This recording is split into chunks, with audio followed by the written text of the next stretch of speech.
Salut, bon matin. Et oui, ça commence tout le temps par bon matin parce que quelque part dans le monde c'est le matin, bien entendu. Est-ce que Idrissa, est-ce que c'est le matin? Je le sais pas. Je le sais pas. On en parlera, on pourra voir à ça.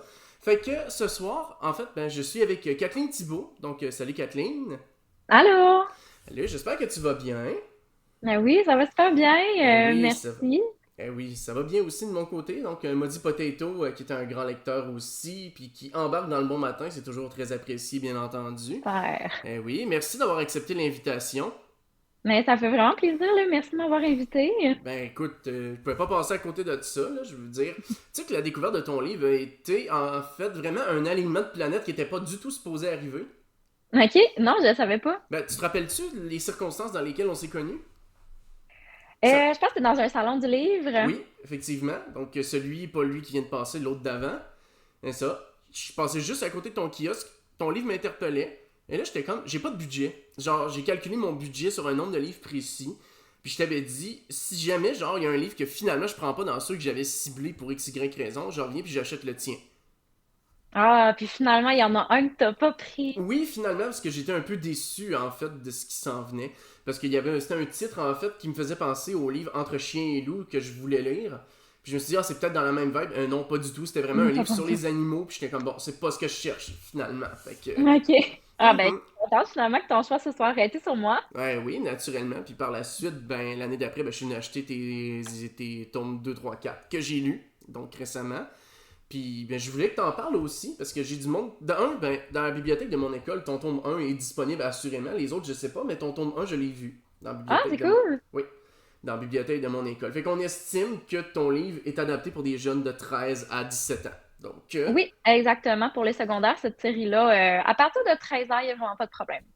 effectivement. Et pourtant, moi, à 31 ans, j'ai vraiment apprécié, puis j'ai beaucoup apprécié. Fait que je me dis, bon, ça veut dire que s'il y a un assez bon public, ça touche assez large pour que ça puisse intéresser pas mal n'importe qui. Fait que, tu sais, pourquoi pas en parler un petit peu puis être mon autrice de l'année en fait parce que j'en fais une par année une entrevue Ah, pour vrai? oui j'en fais une par année donc parce que sinon c'est des reviews de lecture que je fais donc Ah, fait que là, je suis chanceuse, oui là. effectivement c'est ça si tu me convaincs j'en achète des copies pour les écoles de ma région que Maudit Potato nous dit.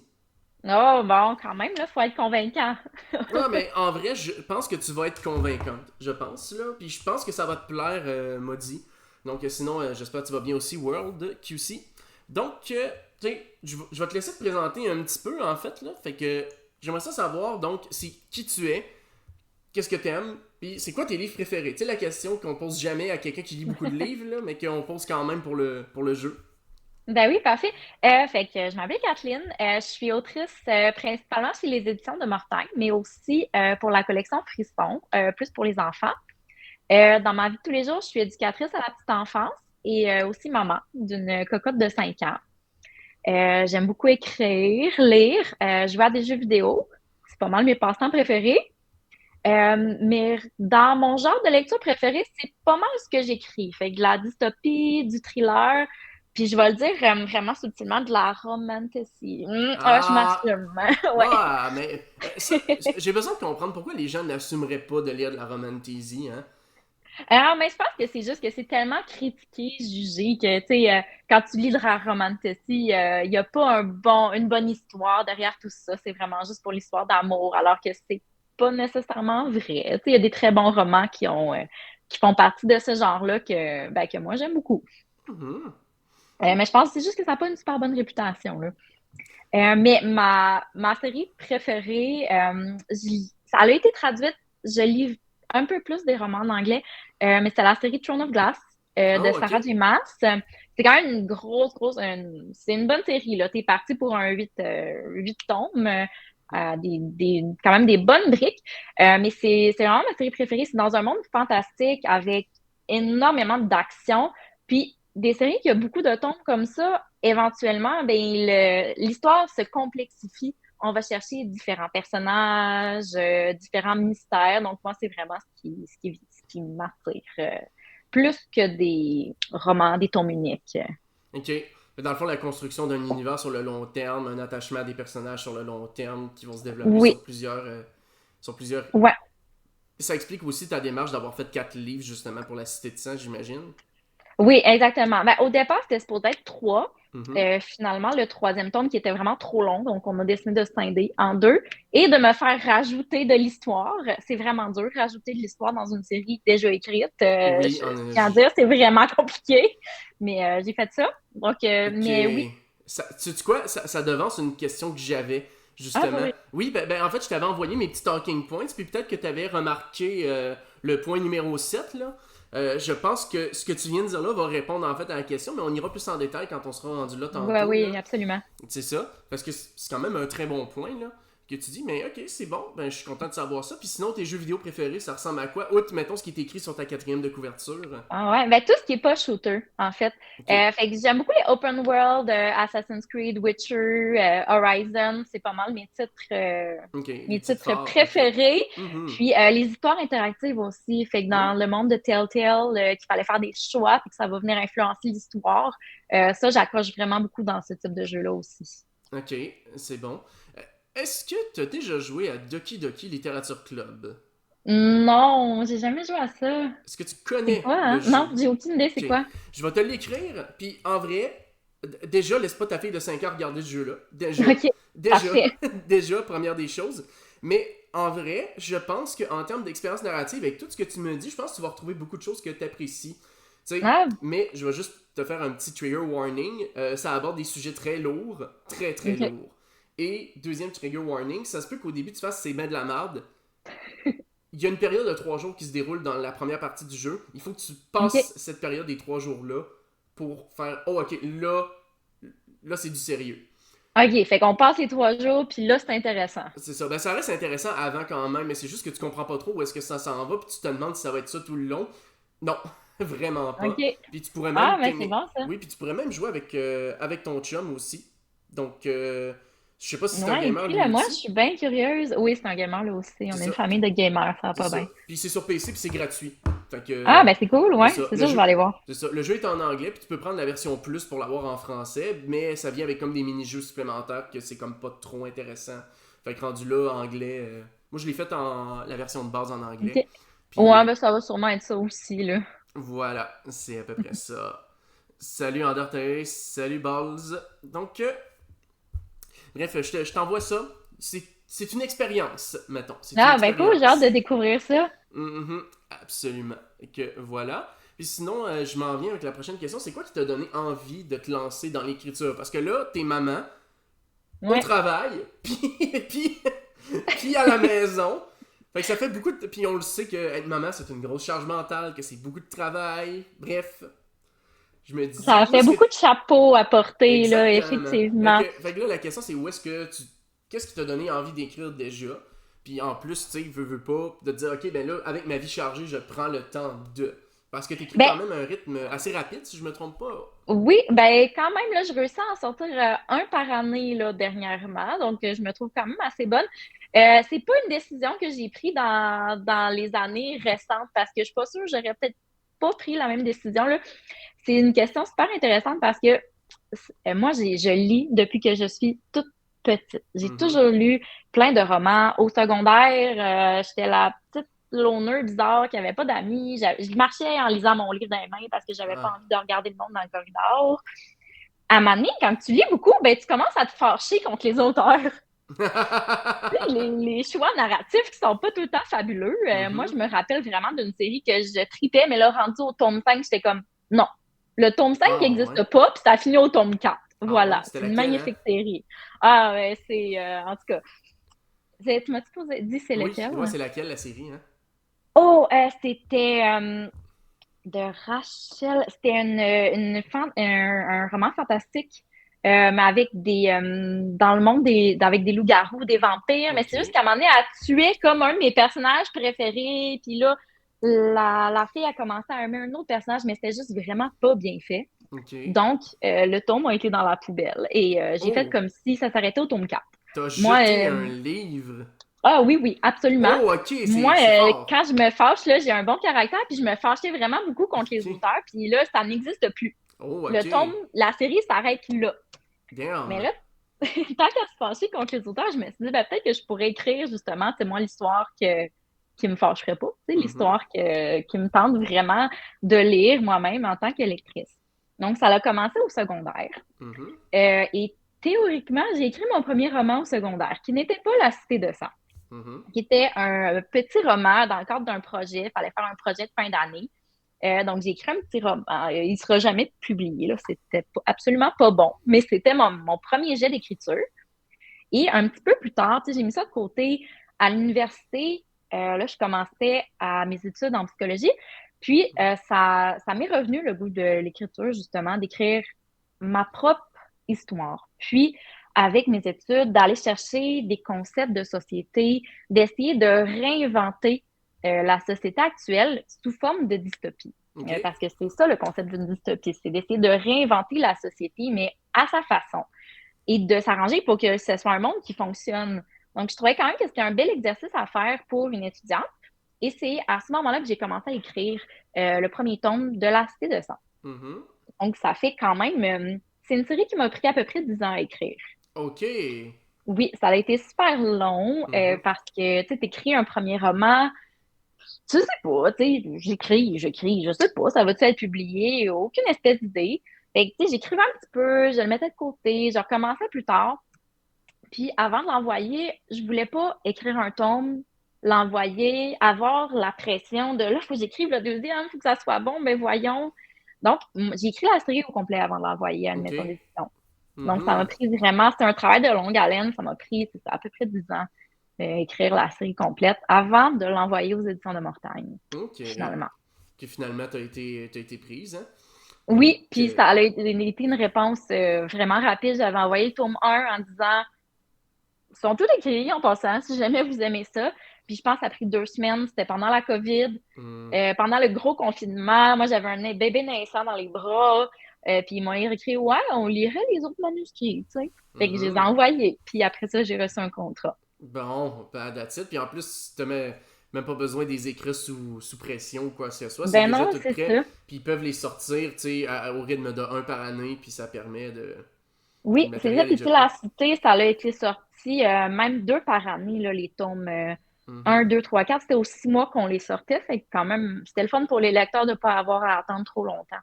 Ça, c'est quand même intéressant parce qu'il y a vraiment beaucoup d'auteurs qui écrivent beaucoup de livres. Tu sais, je pense, mettons, à Mike Cameron, que j'ai lu de ses livres, là. Puis quand j'ai lu son livre, j'ai fait, ça paraît qu'il sort 3 livres par année. Genre, ça se peut pas. OK. Ça paraît parce que ça faisait trop brouillon et tout, là.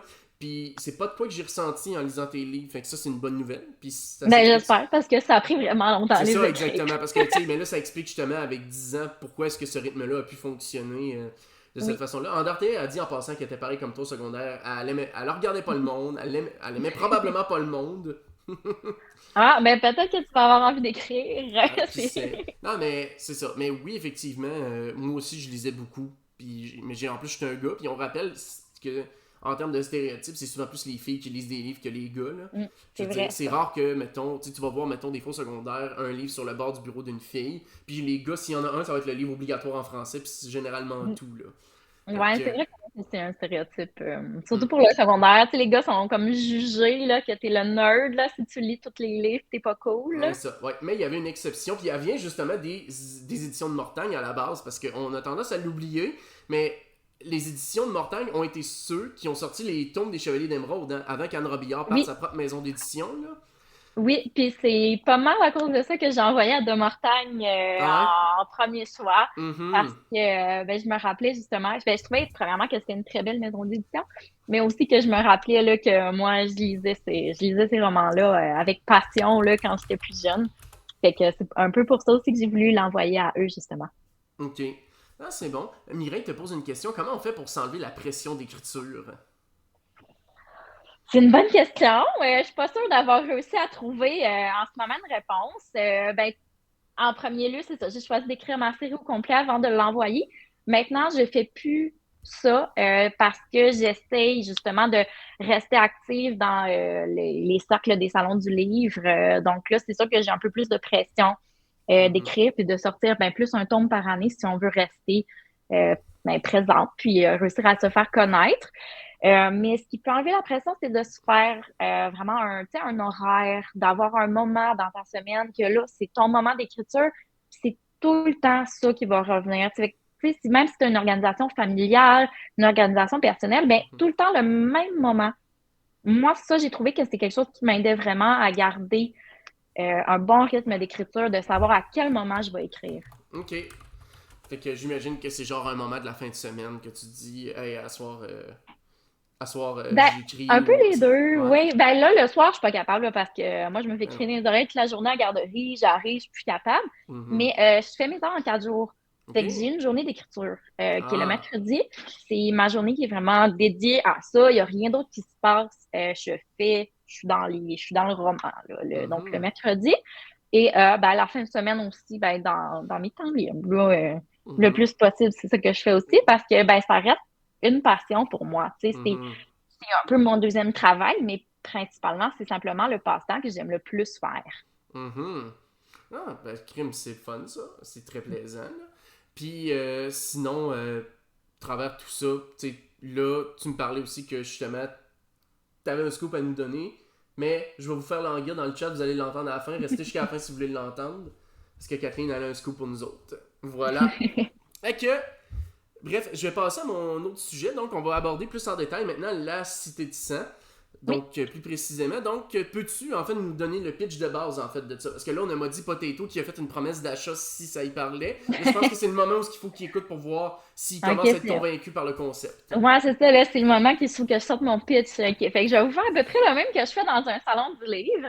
Je l'ai même ici, là, ça c'est le tome 1. Ah! Fait que, tu sais, les couvertures d'un tome à l'autre sont assez similaires, c'est juste la couleur là, de la petite fiole qui sens au milieu. Mhm. Donc, c'est une dystopie. Donc, une société, un futur différent que ce qu'on connaît. Donc, la Terre qui a été ravagée par un virus qui a rendu vraiment toute vie sur Terre absolument impossible.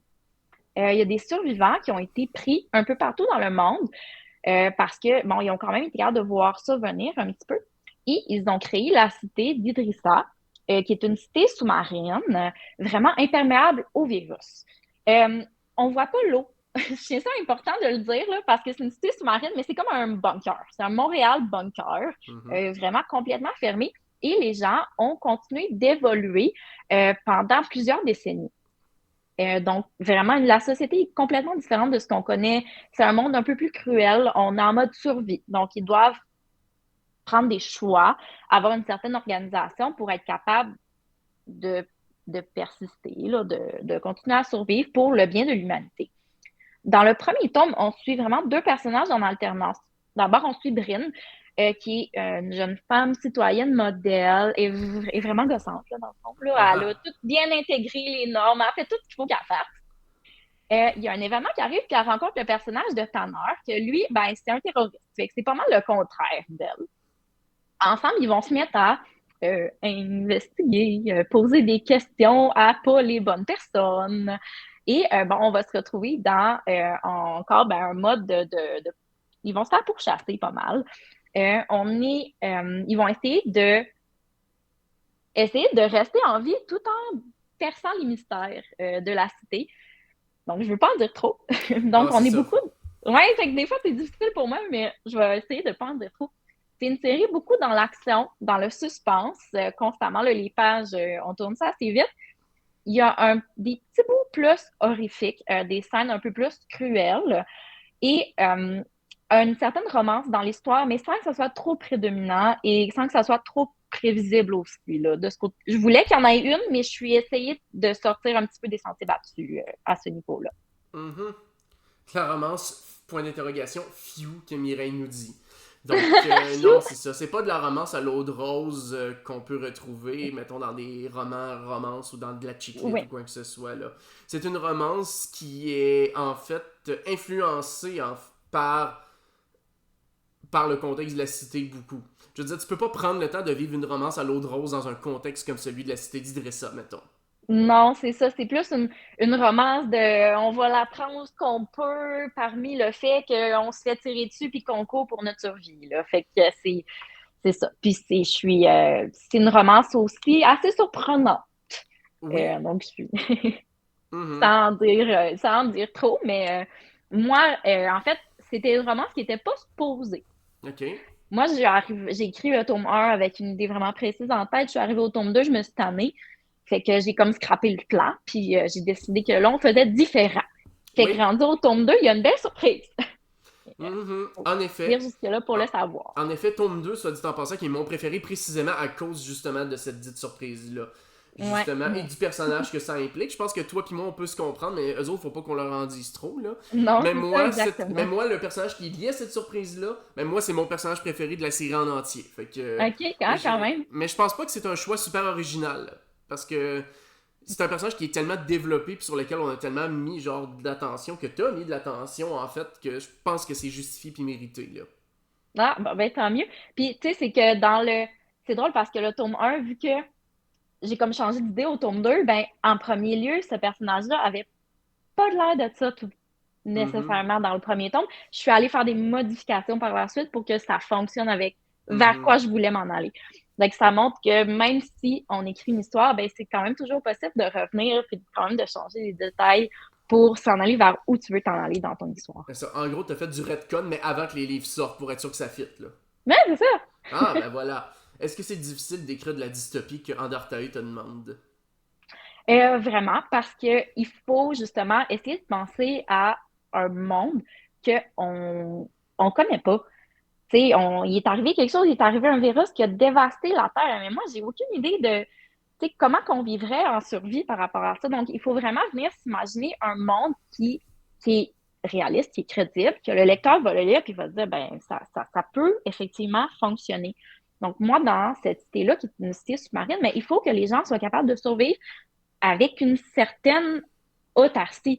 Donc, je pense qu'à un moment donné, dans le tome 3, on a une petite explication pour juste l'oxygène dans la cité, comment ça fonctionne, ben, par hydrolyse de l'eau. Mais tu sais, Mhm. c'est quand même une recherche qu'il faut aller faire pour que les choses soient crédibles.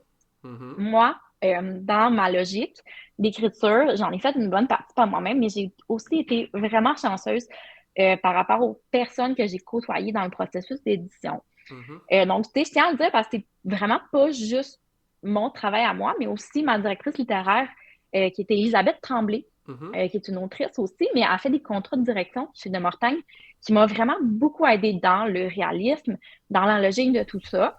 Donc, on a fait quand même beaucoup de travail à ce niveau-là. Et aussi, je suis tombée sur une réviseur littéraire Mhm. au niveau de la linguistique, qui est Marie Laporte, qui était aussi une infirmière Ah. qui m'a tout corrigé mon jargon médical dans son Ah. Ouais, c'est entièreté. vrai qu'il y en a Il y a beaucoup de jargon beaucoup de médical. jargon Ouais. médical dans la cité, mais il y avait beaucoup d'erreurs aussi qu'elle a tout corrigé. Donc, j'ai comme vraiment été chanceuse aussi à ce niveau-là. Oui, Undertale dit faire de la recherche, ceux qui écrivent des livres policiers doivent se chier dessus. La plupart des auteurs de livres policiers ont des fois un contact proche dans le milieu de la police ou en ont même déjà fait partie eux-mêmes. Tu sais, Patrick Sénécal, en fait, lui, il en fait des recherches par exemple, mais il y a quelqu'un qui connaît, qui lui a expliqué comment est-ce que la police fait pour pirater des téléphones cellulaires, genre, tu sais. Ouais, mais c'est sûr qu'avoir des contacts aussi dans le milieu, ça peut vraiment aider, là. Mhm. Mais tu sais, comme moi, auteure débutante, avec absolument aucun contact, ben c'était de la recherche et des historiques de recherche très douteux, mettons. Mhm. Ouais, c'est normal, là, je veux dire, puis on peut pas tout savoir, là. Je veux pas, puis. Oh, ils piratent pas. Ben oui, ils piratent. Ben oui, qu'ils font ça. Ah oui, s'ils ont besoin, là. Parce que eux, c'est légal. Oui, effectivement, c'est légal. Tous les moyens sont bons pour attraper quelqu'un qui s'en sert à mauvais escient. Fait que, voilà. Fait que c'est bon. Fait que ça, c'était notre pitch de base de la Cité de sang. Donc, puis on va rentrer un petit peu plus en détail, justement, là. Pourquoi avoir choisi un univers dystopique? Puis c'était quoi que tu souhaitais raconter à travers cette histoire-là? Parce que, outre raconter l'histoire d'un univers, le développement de personnages, il y a comme toujours un espèce de sous-texte qui, des fois, se cache inconsciemment dans nos écrits. Mais je me demandais, c'était quoi que tu voulais raconter en même temps que tout ça? Ben, il y a vraiment plusieurs raisons pour lesquelles je voulais écrire une dystopie et pourquoi je voulais écrire cette raison-là. La dystopie, deux raisons, c'est mon genre préféré. Fait que, tu Mhm. sais, c'est sûr que je suis un petit peu plus portée à aller vers ça. Et mais je trouvais vraiment que l'exercice de réinventer une société qui fonctionne et à ma façon, ça venait vraiment, c'était un bel exercice, puis ça venait vraiment chercher mes études en psychologie, en criminologie. Je trouvais ça vraiment important intéressant d'aller voir les mécanismes psychologiques au niveau du social dans une cité, dans un monde qui est complètement enfermé. quelle réaction les gens pourraient avoir par Mhm. rapport à ça. C'est vraiment quelque chose, moi, qui m'intéressait personnellement. Euh, je voulais une histoire qui fait ce que moi je recherche quand je lis des romans. Donc, une Mhm. histoire qui nous sort complètement de notre quotidien, qui nous fait oublier nos problèmes. Je voulais pas quelque chose d'ancré dans la réalité. Encore une fois, ça vient un petit peu justifier le choix d'une dystopie. On est quand même très loin du présent, du monde qui nous entoure. Je voulais quelque chose qui a la possibilité de nous faire rêver, mais aussi nous faire réagir, de nous faire pleurer, nous faire comme ressentir toute la gamme des émotions, de nous faire des fois lancer le livre à travers la fenêtre, peut-être en fin de tome. J'ai été Mhm. très gentille dans mes fins de tome, Ah. pas vraiment. Mhm. Euh, donc, c'est un peu tout ce que je voulais explorer là, dans cette série-là. La romance, je voulais en ajouter parce que, ben, encore une fois, moi, c'est quelque chose je trouve, qui me rejoint beaucoup dans les histoires. Donc, je voulais qu'il y en ait une, mais je voulais pas que ce soit trop prédominant. Donc, j'ai essayé d'aller jouer avec tout ça, là. Mhm. Ok, c'est bon, parfait. Moi, c'est ça que je me demandais. Je me suis dit, y a-tu genre une tentative d'avoir un petit sous-texte caché par rapport, mettons, je sais pas moi, livrer un message sur comment les êtres humains réagissent dans certains contextes, etc. Parce que, tu sais, sans spoiler, tu sais, ce qui s'en vient dans les derniers tomes, mais il y a quand même un gros message à, on va dire, connotation, et comment que je pourrais le dire sans trop en révéler. Sans trop en révéler. Mhm. Ça, vous êtes pas au bon endroit, ceux qui viennent d'arriver dans le chat, là. Donc, vous êtes pas du tout au bon endroit. Donc, comment je te dirais ça? Ok. En fait, je vais le dire tout simplement. Et j'essaye encore de trouver, c'est pas facile, là. Parce que sinon, ça révèle carrément ce qui se passe dans les tomes 3 et 4, là, qui est quand même un bout de très Mm. très important, Ouais, là. ça, faut pas le C'est dire. ça, c'est ça. Mais moi, j'ai vraiment eu, en fait, des PTSD, on va dire, de papier de toilette Costco, si on peut le dire ainsi, là, en termes. OK. Oui, vraiment. J'essaie de trouver de quoi qui en révèle pas trop, mais c'est pas proche, mais pas du tout de ce que j'imagine. Mais juste en termes de réaction, tu sais, genre la panique, beaucoup par Mm, rapport à certains phénomènes qui se produisent. Effectivement, quand tu chamboules le quotidien des gens, mm, ben là, hop, les réactions qui s'en suivent, tout simplement. Donc, ouais, mais tu sais, ok. les réactions individuelles, mais aussi les réactions sociales, les réactions de la masse. Quand il y a Mhm. un événement qui se produit, oui, le personnage va réagir, mais le monde autour va réagir aussi. Puis ça, c'était important pour moi de le montrer quand même dans les tomes, que c'est pas juste les personnages principaux qui vont vivre cette aventure-là, qui vont voir les réactions de ce qu'ils font. C'est vraiment tous les habitants autour qui vont le subir. Mhm. Ok. Ok, c'est bon. Excuse, je viens juste de bannir Ouais. deux cocos qui étaient venus dire n'importe quoi. Bon, fait que, avec des pseudos un petit peu bizarres. Fait que, des choses qui arrivent. Et c'est bon, je vais juste passer, c'est ça, j'ai juste passé à la suite. Mais, moi en tout cas, j'ai juste dire, j'ai vu une certaine critique sociale à partir du tome 3 et 4. C'était ça ma réflexion. Je pense que c'est le point que je pourrais amener. Mais je peux pas en dire plus, malheureusement. Mais je pense que tu comprends comment j'ai vu Oui, ça. ben c'est quand même assez voulu. Mais la critique sociale est un petit peu présente à partir du tome 1, je dois dire, mais qui rejoint possiblement ta prochaine question aussi, là. Fait que je sais pas si je peux, au Ouais, niveau de mes inspirations, mais ouais, exact. Ben, justement, je voulais t'amener vers ça, justement, tu sais, tes inspirations pour les personnages, notamment les thèmes, les événements. Tu sais, par exemple, est-ce qu'il y a des personnages que, quand tes amis ont lu ce livre, ils se sont dit, hey, c'est-tu moi ça? oui, Parce que absolument. ça arrive plus souvent qu'on l'imagine. Oui, ben tu sais, c'est ça que des fois, il y a des choses que les gens me disent puis que je trouve ça tellement drôle que ça se peut que je le fasse dire à un de mes personnages. Euh, il n'y a pas des personnages complets qui sont basés sur des gens que je connais, mais il y a des petites parties de personnages que oui. Fait Mhm. que, par exemple, tu sais, moi-même, je me retrouve dans des petites parties de Brienne. Mon mari, je le retrouve dans des petites parties de Tanner, qu'il y a Mhm. certaines répliques de Tanner qu'il m'a dit verbalement, que j'ai juste mis dans mon roman, mais pas au complet, des petites parties. Et bon, aussi une réplique de sa grand-mère à un moment donné quand elle joue à des jeux puis qu'elle perd, mais elle dit mais voyons, t'es plein de merde. Et que j'ai décidé que ça aussi, à un moment donné, un personnage dit ça. Je pense que c'est dans le tome 3. Ah, Bon, ok. ouais. Ouais, Fait que, des fois, des petites choses comme ça inspirées de mon quotidien qui vont venir se glisser dans mes romans, mais pas des personnages en entier. ok.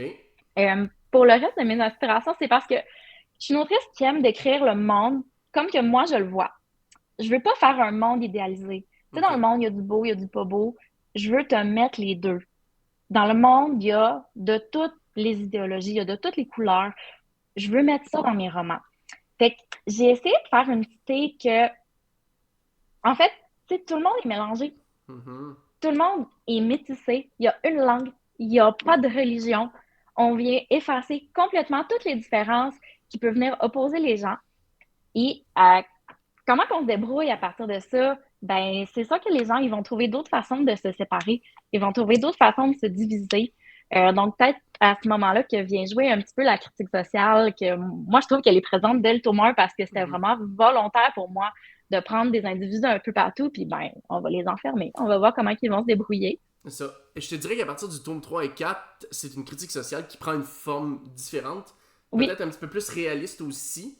Donc, ben, plus réaliste, c'est plus proche en fait de ce que nous autres, on a vécu à une certaine époque, là. oui.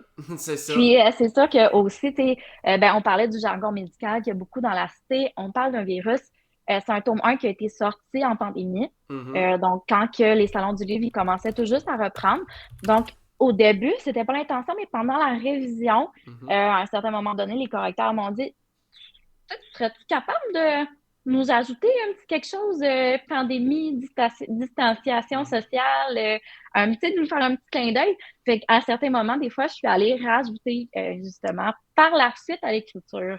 Donc, pas nécessairement une tâche facile, mais quand même, là, qui vient parler un peu plus du quotidien que les gens ont bel et bien connu. Mhm. Hmm, ok, ouais. J'ai une scène, j'ai des passages précis qui me viennent en tête, là. Notamment quand deux personnages sont séparés pendant longtemps puis qui se mettent à capoter à cause de l'isolement, là. Fait que Mm. c'est ça. Moi, c'est-tu à ça que j'ai visé juste ou. Oui, ça aussi. Puis à un moment donné, qu'il y a comme un grand rassemblement de personnes qui paniquent, que je peux pas vraiment dire plus que ça. Ouais, Mais comme que, bon, ça, je suis allée vraiment chercher dans ce moment-là. ça. Ben, Ça, puis là, c'est ça, puis c'est ça. Puis ironiquement, ils sont tous masqués, mais, hein? ouais, Mas- très ironiquement. Très ironiquement, tous masqués, mais bon. Hum, non, c'est bon. Fait que je sais pas si ça c'était volontaire par exemple. Moi, maintenant que t'en parles, je suis comme ah, peut-être. Ah, ça, c'était présent dès le début, par contre. Ok, c'était présent dès le début. Ok, ça n'a pas été rajouté après. Bon, Ça n'a pas été rajouté, non. Fait que avant, avant pandémie. Hein. Je sais pas ok. pourquoi, moi, je me suis dit qu'un virus allait décimer la Terre, là. Oui, je trouvais que c'était bien crédible. Mhm, ouais, tout à fait. Puis sinon, par rapport aux événements, justement, l'on pu rentrer dans certaines affaires. Là, t'as dit que entre le tome 1 et le tome 2, t'avais changé d'idée par rapport à la romance. Donc, Oui. Parce que, tu sais, moi, cette série-là, puis c'est vraiment plus ma technique d'écriture, fait que c'est vraiment drôle, c'est complètement différent pour ma série que pour mes autres romans. mhm, Il n'y avait pas de plan, hein. ok. C'était, je sais le tome 1, il commence où, puis il finit où. Je sais le tome 2, il commence où, puis il finit où. Puis je sais le tome 3, parce qu'il y en avait trop au début, il commence où, puis il finit où. Ok. Fait que je sais où ça commence, puis je sais où ce que j'emmène mes personnages à la fin. Je sais c'est quoi mon punch final, puis mon épilogue, je le sais parfaitement. Qu'est-ce qu'on fait entre les deux?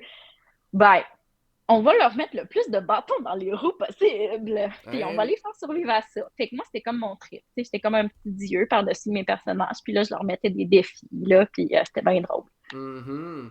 Oui, effectivement. Puis d'ailleurs, justement, tu sais, ça c'est un point que je voulais dire. Tu sais, j'en avais discuté un peu avec toi, mais je t'avais dit que, tu sais, parmi les scènes d'action et les embûches que tu poses, il y a beaucoup de ressemblances avec des scènes de jeux vidéo. Tu sais, par exemple, Oui, beaucoup dans les scènes d'action, là, tu sens que, tu sais, en fait, des fois, je voyais Bryn et Tanner, notamment, puis j'étais comme, ah, mais eux autres, en fait, c'est Altair dans Assassin's Creed ou Ezio Auditore, là. moi, ben là, peut-être qu'il y avait des petites influences aussi, ou juste dans la manière de concocter une scène d'action. Tu sais, moi, vu que je suis une grande fan de ce genre de vidéo-là, peut-être que ça me venait un petit peu plus naturellement aussi. S'il y avait des influences, c'était pas volontaire, mais je suis pas mal sûre que C'est ça. Mais en fait, juste, tu sais, les toits sont quand même beaucoup utilisés dans la oui, cité. Ça fait très Assassin's Creed, ça, ça comme. fait très Assassin's Oui, c'est Creed. ça, Oui, effectivement. Puis on s'entend qu'ils font pas nécessairement du parcours, là. On s'entend là-dessus, là. Puis, Non, tu ça aurait sais, été cool. ça aurait été cool, effectivement, mais il n'y a pas de personnage qui fait du parcours, à ma connaissance, là. Non, Il y en a effectivement. qui sont bien en forme, là, mais voilà. Puis ça, justement, je voulais revenir à ça. À partir du tome 2, là, l'histoire, comme tu dis, elle prend une autre tangente, parce que là, Oui, nos deux personnages, Bryn et Tanner, vont vivre maintenant chacun leur histoire à leur manière, à travers le fait de percer les mystères de la cité. Donc, c'est là que, justement, il y a le changement ou quoi que ce soit, là. Et oui. Puis, puis ça, je voulais te la poser la question, mais tu as peut-être un peu partiellement répondu, mais je veux t'entendre là-dessus. Une chose que j'avais remarqué, c'est que justement pour développer le nouvel arc narratif de Bryn, Tanner a fini par être laissé de côté tranquillement pas vite à mesure que le roman avance. oui, C'est ça. Puis ça, je l'ai ressenti. Je sais pas comment toi t'avais appréhendé ça. Est-ce que c'était un choix ou... c'était vraiment un choix. Ok. Parce que je trouvais que ça allait être plate, une série de 3 tomes avec les mêmes deux personnages, que la vie est belle puis que ça va bien. Mhm. C'est que, tu sais, je voulais leur faire vivre différentes choses au niveau psychologique. Mhm. Fait que Bryn, tu sais, elle allait en s'améliorant. Puis Tanner, c'était un choix un petit peu de éventuellement venir le faire moins aimer des gens, mettons, si je peux dire ça comme ça. Ok. Puis aussi, au niveau des choix des personnages, ce que je trouvais intéressant, c'est que vu qu'ils viennent à se séparer, ben, on a d'autres personnages qui viennent ajouter leur voix au récit. Mhm. C'est une série qui est écrite à la première personne, donc au jeu. C'était Mhm. quand même un bel exercice de mettre un nom de personnage en début de tome et d'y aller en parlant au jeu, d'essayer de moi, de me rentrer dans la tête de ce personnage-là pour parler. Il y a des personnages hommes, il y a des personnages femmes, il y a des personnages enfants, il y a des personnages qui ont des backgrounds complètement différents. Donc, de quelle façon, moi, je suis capable de rentrer dans la tête de ce personnage-là puis de le rendre crédible. Mhm. Les personnages, ils ont des manières de penser différentes, des manières de réagir différentes, des manières de parler différentes. Des fois, dans un chapitre, Bryn, elle va t'expliquer pourquoi qu'elle a raison en long puis en large, puis Tanner, il va t'expliquer exactement le contraire dans l'autre chapitre. Mhm. Fait que Ça, moi, pour moi, c'est intéressant de faire ça. ok. C'est bon. Puis parmi les personnages que tu as ajoutés, justement, il y a Mabel que je sais pas si c'est ton personnage préféré, mais tu me dis que tu l'appréciais beaucoup, là. Mhm. Mabel, qu'on rencontre dans le tome 1, en fait, puis qu'on oublie, puis que quand elle revient, on dit ah oui, c'est vrai, c'est vrai. C'est Mm. ça. Ouais, Mabel, qui est un personnage vraiment très, très secondaire dans le tome 1. Mais elle, ça avait été vraiment planifié. Là. Je savais vraiment dès le départ où je voulais m'en aller avec elle. Parce que dès sa première scène, ça a été un coup de foudre instantané. Mhm. Donc, je savais pas que j'allais l'aimer de même, mais quand je l'ai écrit tout de suite, c'était coup de cœur. Il fallait qu'elle revienne. C'est mon personnage préféré. Mhm. Et c'est pourquoi, quand on m'a demandé de splitter mes tomes et d'ajouter du narratif, est venue se créer l'histoire de Mabel. C'est ça, j'allais te demander, parce que je me suis dit, l'histoire de Mabel, en soi, c'est un arc narratif qui est très cool pour le personnage, mais qui ne fait pas nécessairement avancer l'histoire, par Non, exemple. c'est C'est ça. vraiment un arc narratif complètement séparé. C'est parce qu'il a été rajouté par la suite. Ok. Parce que c'est ça, si on séparait le tome 3, ben, il restait que le tome 3 c'était comme un 2 tiers de manuscrit, puis il restait un tiers de manuscrit pour le tome 4. Fait qu'il a Ok. fallu que j'ajoute pas mal d'affaires. Mhm. Bon. Fait que ça m'a fait réécrire. Et ça, Ouais. puis je te pose une question de même, puis je sais pas si, juste à titre de réflexion, fait que ça me permet, puis la manière dont je vais la poser, ça permet de rien spoiler, mais est-ce que tu penses que les arcs narratifs de Mabel et de Tana auraient pu être fusionnés pour que ça fasse une Hmm. grosse histoire? Parce que je trouve que le parcours de Tanner fit vraiment bien avec ce que Mabel fait, étant donné les personnages qu'ils approchent, le vécu qu'ils ont, les milieux qu'ils côtoient. Moi, je me suis dit, crime, imagines-tu à quel point une relation amicale grand frère, petite sœur, par exemple, Hmm. aurait pu être incroyable? C'est Et. vrai que ça aurait été vraiment très, très, très intéressant à aller explorer. Euh, je suis pas sûre que le timeline aurait marché au niveau de quand Tanner aurait pu développer son amitié avec Mabel, de quand Mabel aurait été disponible pour développer son amitié avec Tanner. Parce que avant un certain événement, elle était Mhm, quand même prise dans d'autres relations. mhm, Fait que je ne effectivement. sais pas là, si elle aurait été disponible. Mais c'est sûr que moi, c'est un enfant, premièrement. Mabel, Mhm. c'est un C'est personnage ça, c'est d'enfant. une petite Euh, fille. c'est une petite fille qui a vécu dans la rue, qui a vécu l'enfer sur Terre, mais qui a survécu simplement à cause de sa force de caractère. Elle est intelligente, elle est impitoyable et c'est un personnage gris. Mhm, Donc, moi, c'est mes personnages préférés. C'est qu'en fait, tu sais, Mabel, elle veut juste survivre. elle s'en fout si elle est fine ou si elle est pas fine, elle n'a rien à foutre si tu meurs. Donc, elle peut être avec les gentils, mais elle peut être avec les méchants si les méchants lui offrent un meilleur marché aussi. Donc, tu sais, sans le vouloir, je pense que j'ai assez créé un personnage que, Mhm. tu sais, sans le côté gentil méchant, mais juste à cause de sa force. Tu sais, moi, c'est vraiment quelque chose que je veux inculquer à ma fille. Donc, c'est peut-être aussi pour ça que c'est mon personnage préféré. Ok. Puis j'allais te demander si est-ce qu'il y a des répliques de Mabel qui t'ont déjà été sorties par ta fille ou un enfant de la garderie, justement. Non, parce que, ben, en fait, j'ai écrit la série avant d'avoir un enfant et avant d'être éducatrice en garderie. Ok, fait que même dans les corrections après, il n'y a pas eu de. Ok. Non, absolument pas. Ok, c'est Non, bon. parce que c'est un bébé. Ah, ben, bon, ça aurait pu, qui sait, imagine-tu, genre, hey maman, oui, tu m'as déjà dit ça quand t'étais enfant. Ouais, mais tu sais, peut-être dans un prochain roman, par exemple, je pourrais glisser une réplique, là. Ah, ben pourquoi pas, parce que là, c'est vrai, maintenant, rendu à 5 ans, elle peut parler, fait que. Bon, ouais, là, on parle bien, là, puis ouais, on en a des choses à dire. Ah, ben c'est correct, ça. C'est correct, ça. Peut-être qu'elle va avoir des choses à écrire éventuellement aussi. Non, peut-être, ça serait le fun. Mhm. Oui, tout à fait. Puis sinon, j'avais une autre question aussi par rapport à un autre personnage, le personnage de Julien, qui a un arc narratif. Euh, Petit. ouais, un petit arc narratif, et j'avoue que, tu sais, je te dirais la décision la plus importante pour l'avancement du récit puis de l'histoire, je t'avoue que j'ai pas nécessairement compris d'où elle provenait. Est-ce que c'était un OK. choix de laisser vide, en fait, les motivations totales du personnage pour la décision qu'il a prise? Ben oui, puis aussi au niveau tu sais, des longueurs.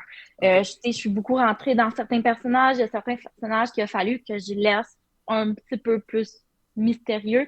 Moi, je Mhm. suis allée chercher les personnages qui m'intéressaient davantage à écrire. Ok. Donc, tu sais, Julianne, c'était pas mon préféré, Mhm. honnêtement. Donc, j'ai décidé de laisser un petit côté un petit peu plus mystérieux. Mais tu sais, tu parlais de la relation Tanner-Mabel. Mhm. Moi, je trouve que Julianne Mabel aurait été très intéressante aussi. En vrai, effectivement, effectivement. D'ailleurs, d'ailleurs, juste dire que Julian, c'est un personnage qui est profondément exécrable. Donc, exécrable et détestable, mais qu'on apprend à aimer comme ça. On va dire ça de même. Ouais, c'est un homme mené par ses ambitions, maintenant, on peut dire ça comme Mhm. ça. Oh oui, vraiment, là. Totalement, là. Fait que c'est ça. Fait que moi, j'étais comme, ah, mais c'est ça. Fait que, un moment donné, quand il prend une décision, justement, au nom de ses ambitions, je me Mm. suis dit, j'aimerais ça les connaître. C'est quoi qu'il voulait, en fait? C'était quoi ses ambitions, précisément?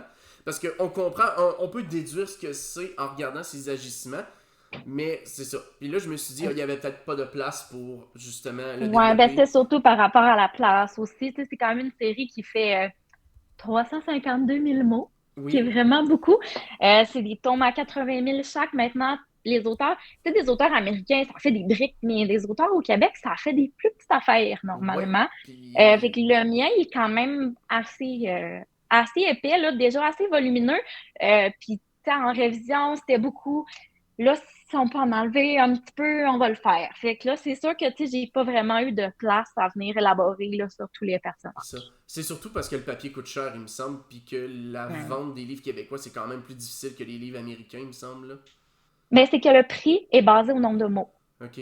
Donc, si tu veux pas payer 50$ ton roman, ce que les gens au Québec ne font pas, Mhm. je peux pas faire un roman à 200 000 mots. C'est peut-être pour ça qu'il y a beaucoup de livres québécois qui sont petits, mais qu'il y a quand même beaucoup Mhm. d'exemplaires. Mettons, les Amos d'Aragon, il y a 12 tomes, mais c'est tout des 300 pages, puis écrit gros quand même. Puis Oui. avec les Ariel Queen, à l'époque, c'était pareil. Ariel Queen, qui est la série qui me frustrait comme celle que tu m'as décrite, parce qu'ils Ah, n'ont pour jamais vrai? sorti les. Oui, parce que les tomes 11 et 12 ne sont jamais sortis. L'auteur a juste Oh. jamais rempli son contrat. Après le 10, il a fait Hey, ciao, c'est ciao. OK. Ah, ça, c'est quand même assez déplaisant, là, quand même, là. Ouais. Ok. Puis Mireille te demande c'est quoi ton processus de choix de prénom? Parce qu'elle dit qu'elle tombe toujours sur les mêmes prénoms. Tu tombes toujours sur les mêmes prénoms, ouais. Parce qu'elle essaie d'écrire des fois aussi, donc. Puis Ah, ça, OK. ça la ramène tout le temps au même prénom. Fait que. Ah, ben, il y a des banques de noms pour les bébés, des Hmm, listes de comme 250, 500 noms, là. mhm. Moi, j'ai plus ça. Ah ouais? Puis, je choisis ce qui est bizarre. Ah ok. Fait que tu sais, des Alex, il n'y en a pas tant que ça, mettons, là, puis des Catherine. Fait que je suis plus attirée sur des Bryn, des Tanner. Fait que c'est ça. Je regarde la liste de 100 000 noms, je me fais une shortlist à moi-même que je trouve quand même beau, puis ça me prenait des noms qui peuvent venir un peu de partout aussi Mhm. dans le monde, tu sais, ça me prenait des noms, tu sais, pas trop québécois, pas trop. Fait que j'essaie d'y aller avec quelque chose que, tu sais, les gens connaissent pas vraiment, c'est Brin. Ça Mhm. peut venir de partout, mettons. Fait que pour cette série-là, c'est comme plus comme ça que je suis allée. Mais même dans mes romans, maintenant, là, les listes de noms pour les bébés, j'ai plus ça, je trouve ce que j'aime, puis Mhm. je le mets dans mon roman. Je me demande si c'est là qu'Anne Robillard allait chercher ses noms à l'époque, parce qu'on se rappelle qu'il n'y avait pas de chat GPT ni les sites web pour les banques de noms quand les Chevaliers d'Émeraude sont sortis. Non, non, c'est vrai, hein? Mais peut-être dans son entourage aussi, sinon. Mais quoi que c'est des noms assez particuliers, elle. Mhm. Non, effectivement. Je me suis assez acheté un livre de noms de bébés que j'ai trouvé au travail au cas où ça serve un jour. Ben oui, pourquoi pas. Mais peut-être. Ben oui, pourquoi pas, là. Tout le monde peut avoir des enfants éventuellement. C'est ça, tout le monde peut en avoir. On choisit juste jamais quand, vraiment. Non, effectivement. Non, tu sais, on dit, ah, je vais attendre, mais que je sois prêt. Oubliez ça, ça arrivera pas le moment où vous êtes prêt. Non, ou quand t'es prêt, ça vient pas. Fait C'est que ça, c'est c'est ça. pas évident. Ah, c'est bon. Mais je suis content que tu répondes. Ben, Mireille te dit merci de répondre à ces questions-là. Je sais pas si tu vois le chat en ce moment, là. Ah non, je le vois pas, mais ça Ok. fait plaisir. C'est bon. As-tu déjà mis le prénom de ta puce dans un de tes romans? Non, pas encore. Ah. J'attends le personnage parfait. Ah, ben, c'est sûr. C'est sûr, forcément. Forcément. Puis justement, ça c'était vraiment pour la cité de sang, là. Fait que, en tout cas, j'espère que ça vous a donné le goût de le lire un peu, là. Mais en tout cas, je vous le dis. euh, Autant comme c'est accessible à des adolescents, autant moi j'ai 31 ans, je l'ai lu puis j'ai vraiment apprécié. Ça se lit vite. C'est écrit quand même gros aussi, soit dit en passant. Donc, ça, question. Ah, Mireille a écrit question en grosse majuscule. J'imagine qu'il y a quelque chose qui est en processus d'écriture. Est-ce que c'est possible de le trouver en ligne? Oui, oui, ça, c'est une série qui s'achète partout, dans les librairies, sur les sites internet des librairies, aussi sur le site des éditions de Mortagne, tout C'est ça. simplement. En fait, elle demande une version e-book parce qu'elle dit mon chat mange le papier. Fait que. Oui, mais il y a une version numérique aussi, là, juste aller directement sur le site des éditions de Mortagne, puis il y a une partie e-pub, justement. Ok. Bon, fait que c'est ça, c'est accessible, là. Puis qui sait, peut-être que maintenant on va avoir un audiobook, il y a quelqu'un qui récite l'histoire. Ah, ça serait fabuleux. Pas moi, mais fabuleux. Ah. Mais c'est quand même une méchante job, ça t'en prend des verres d'eau pour faire un e-book, là. Eh oui, mais ça prend un talent particulier, moi, je pense, pour raconter une histoire là, comme ça, verbalement, là, c'est Mhm. un talent que je n'ai pas. Non, c'est ça, c'est vraiment pas facile, là. Fait que, en tout cas, votre enthousiasme m'a donné le goût de lire. Oui, ben écoute, regarde, écoute, Salty qui Ah, m'avait dit, parce que, dans le fond, moi, quand je finis d'écrire un livre, j'ai plusieurs serveurs Discord qui ont une section lecture, puis mes reviews Goodreads, je les publie systématiquement sur ces serveurs-là. Puis j'annonce aussi le prochain roman que je vais lire. Donc, après avoir fini La Cité de 104, ben là, je m'embarque dans ma saison d'horreur, fait que je suis sur ça en ce moment. ouh. Eh oui. Ah, ben oui, mais là, Bram Stoker. OK. Ben oui, un classique. Je l'ai déjà lu il y a longtemps, mais là, je le lis avec un autre jour, sous un autre jour. Fait que. C'est ça, puis je reste dans les classiques pour celui d'après. Fait que.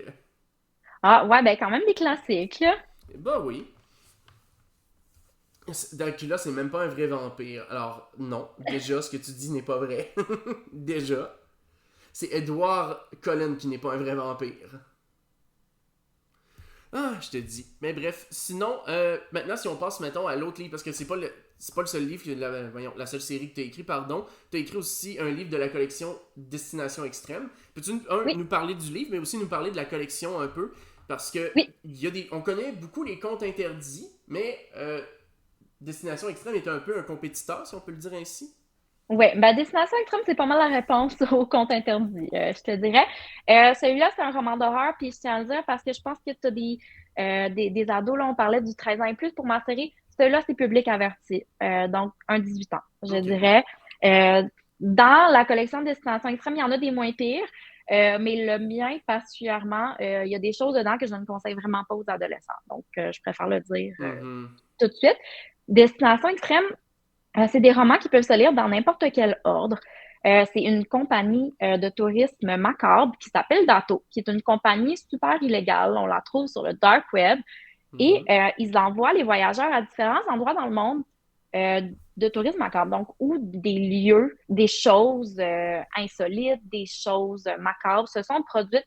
Fait que c'est des vrais endroits dans le monde, en fait. Mhm. Chaque auteur de la collection, on choisit notre endroit qui nous inspire l'histoire et on fait découvrir Dato à nos voyageurs de différentes façons. Des fois, c'est par un contact, des fois, ils vont directement sur le dark web. Et ben, on les envoie justement dans ces lieux macabres avec des activités de prévues, mais bon, ben, ça se passe pas tout le temps comme que c'est supposé, justement. Donc, c'est quand même des romans d'horreur. Mhm. On est à 8 romans dans la collection. Le mien, ici, c'est La forêt des suicides, qui est une vraie forêt au Japon. Et les gens vont là pour s'enlever la vie, en fait. Donc, moi, quand j'ai vu cette forêt-là, j'ai vu de quoi elle avait l'air, j'ai vu les racines.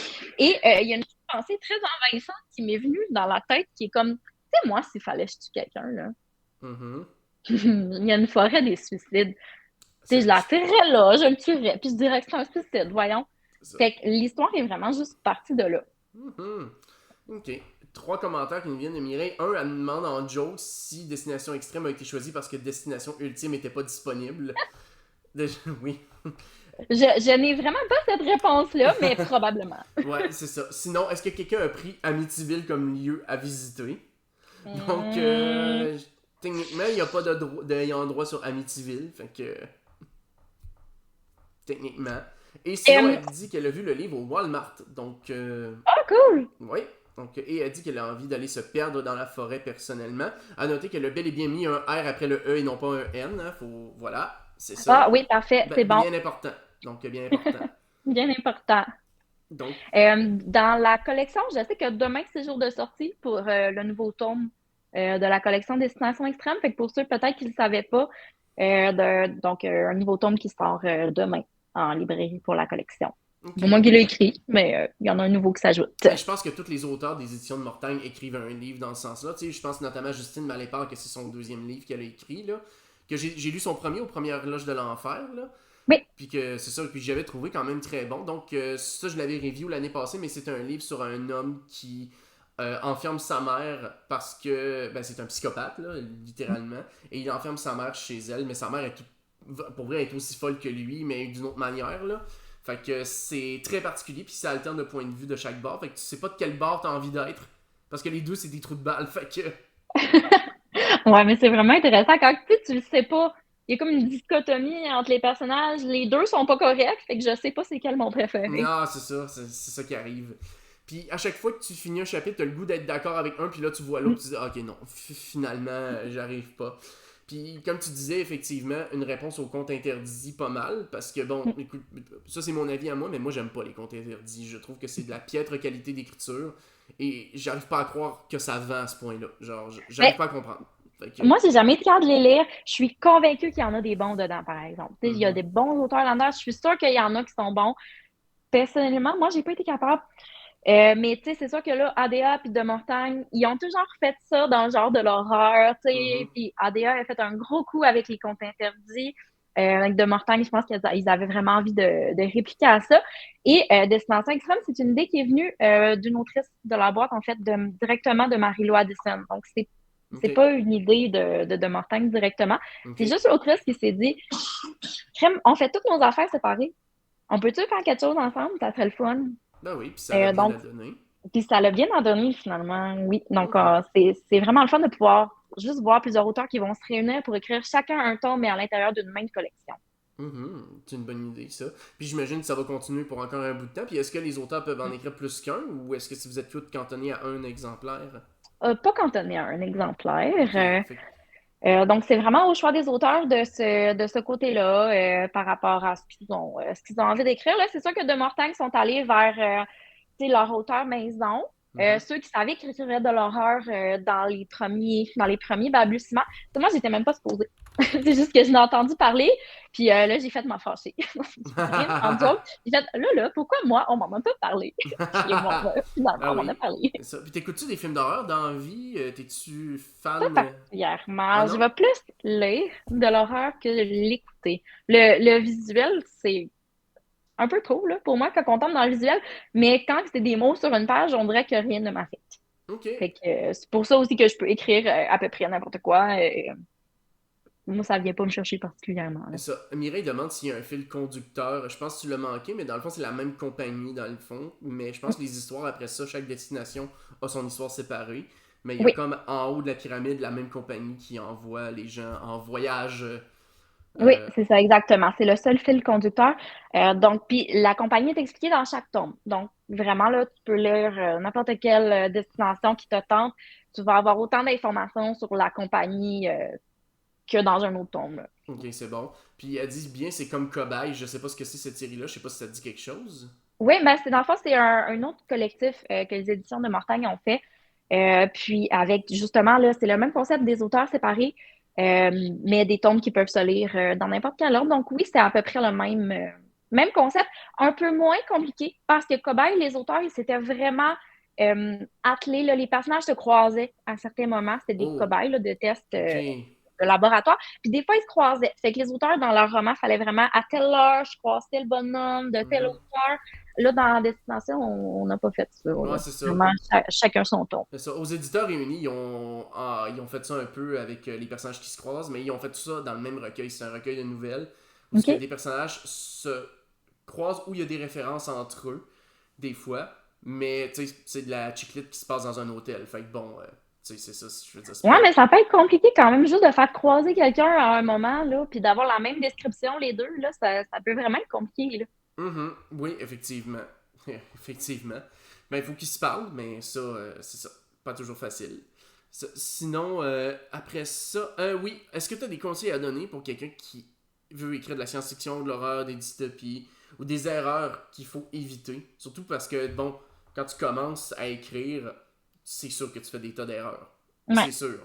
Qu'est-ce que tu donnerais comme conseil, mettons, par rapport à tout ça? Ben, tu sais, plusieurs conseils. Moi, maintenant, j'écris des plans pour mes romans, tout Ok. d'abord. Là, je trouve ça vraiment important. Je fais tu sais, je sais à peu près c'est quoi je veux, mais je me fais vraiment un plan détaillé. Je prends le temps de faire ma recherche sur ce que j'ai besoin de rechercher et je me fais un plan vraiment. Chaque chapitre, il va se passer ça. Je vais savoir la longueur de mon livre va ressembler à quoi. Comme ça, tu sais, j'aurais pas nécessairement de problème de là. Ah, j'ai tout écrit, mais il me manque des mots. J'ai tout écrit, mais il y a ben trop de mots. Donc, ça évite des erreurs de ce côté-là. Au niveau de l'écriture, l'horreur, c'est particulier un petit peu comme genre, il y a quand même des codes, des règles à respecter. Par exemple, au niveau des scènes horrifiques, mais ça prend un certain crescendo. Tu peux pas arriver sur ta première scène, puis là, c'est la pire scène de ton roman. Impossible. Ah ouais. Donc, il faut vraiment commencer. Comme moi, j'ai des scènes qui se sont faites corriger, donc dans la forêt, qui étaient trop brutales au début. Donc, on les a adoucies. Puis là, vers la fin, on est allé dans le plus brutal, juste pour créer une belle transition dramatique. Et puis, si tu écris de l'horreur, d'essayer d'aller chercher peut-être un côté multisensoriel. Ok. Euh, Souvent, les auteurs ont tendance à décrire ce qu'ils voient, ce qui est Mhm. visible au personnage. Mhm. Mais on oublie le reste. On peut sentir, on peut entendre, on peut goûter, on peut toucher. Donc, c'est quand même des beaux détails à venir Mhm. ajouter, surtout quand on écrit de l'horreur et qu'on veut aller chercher des émotions comme, par exemple, le dégoût, Mhm. ben, des odeurs, des textures, ça peut être vraiment dégoûtant. Donc, Mhm. juste d'aller chercher ce petit côté-là, ça peut être un bon filon là, Mhm. surtout dans les romans d'horreur. Ouais. Je sais pas si t'as déjà lu le livre Le Parfum de Patrick Suskind, là. Oui, oui, oui, oui. On a un très bon exemple de narration olfactive.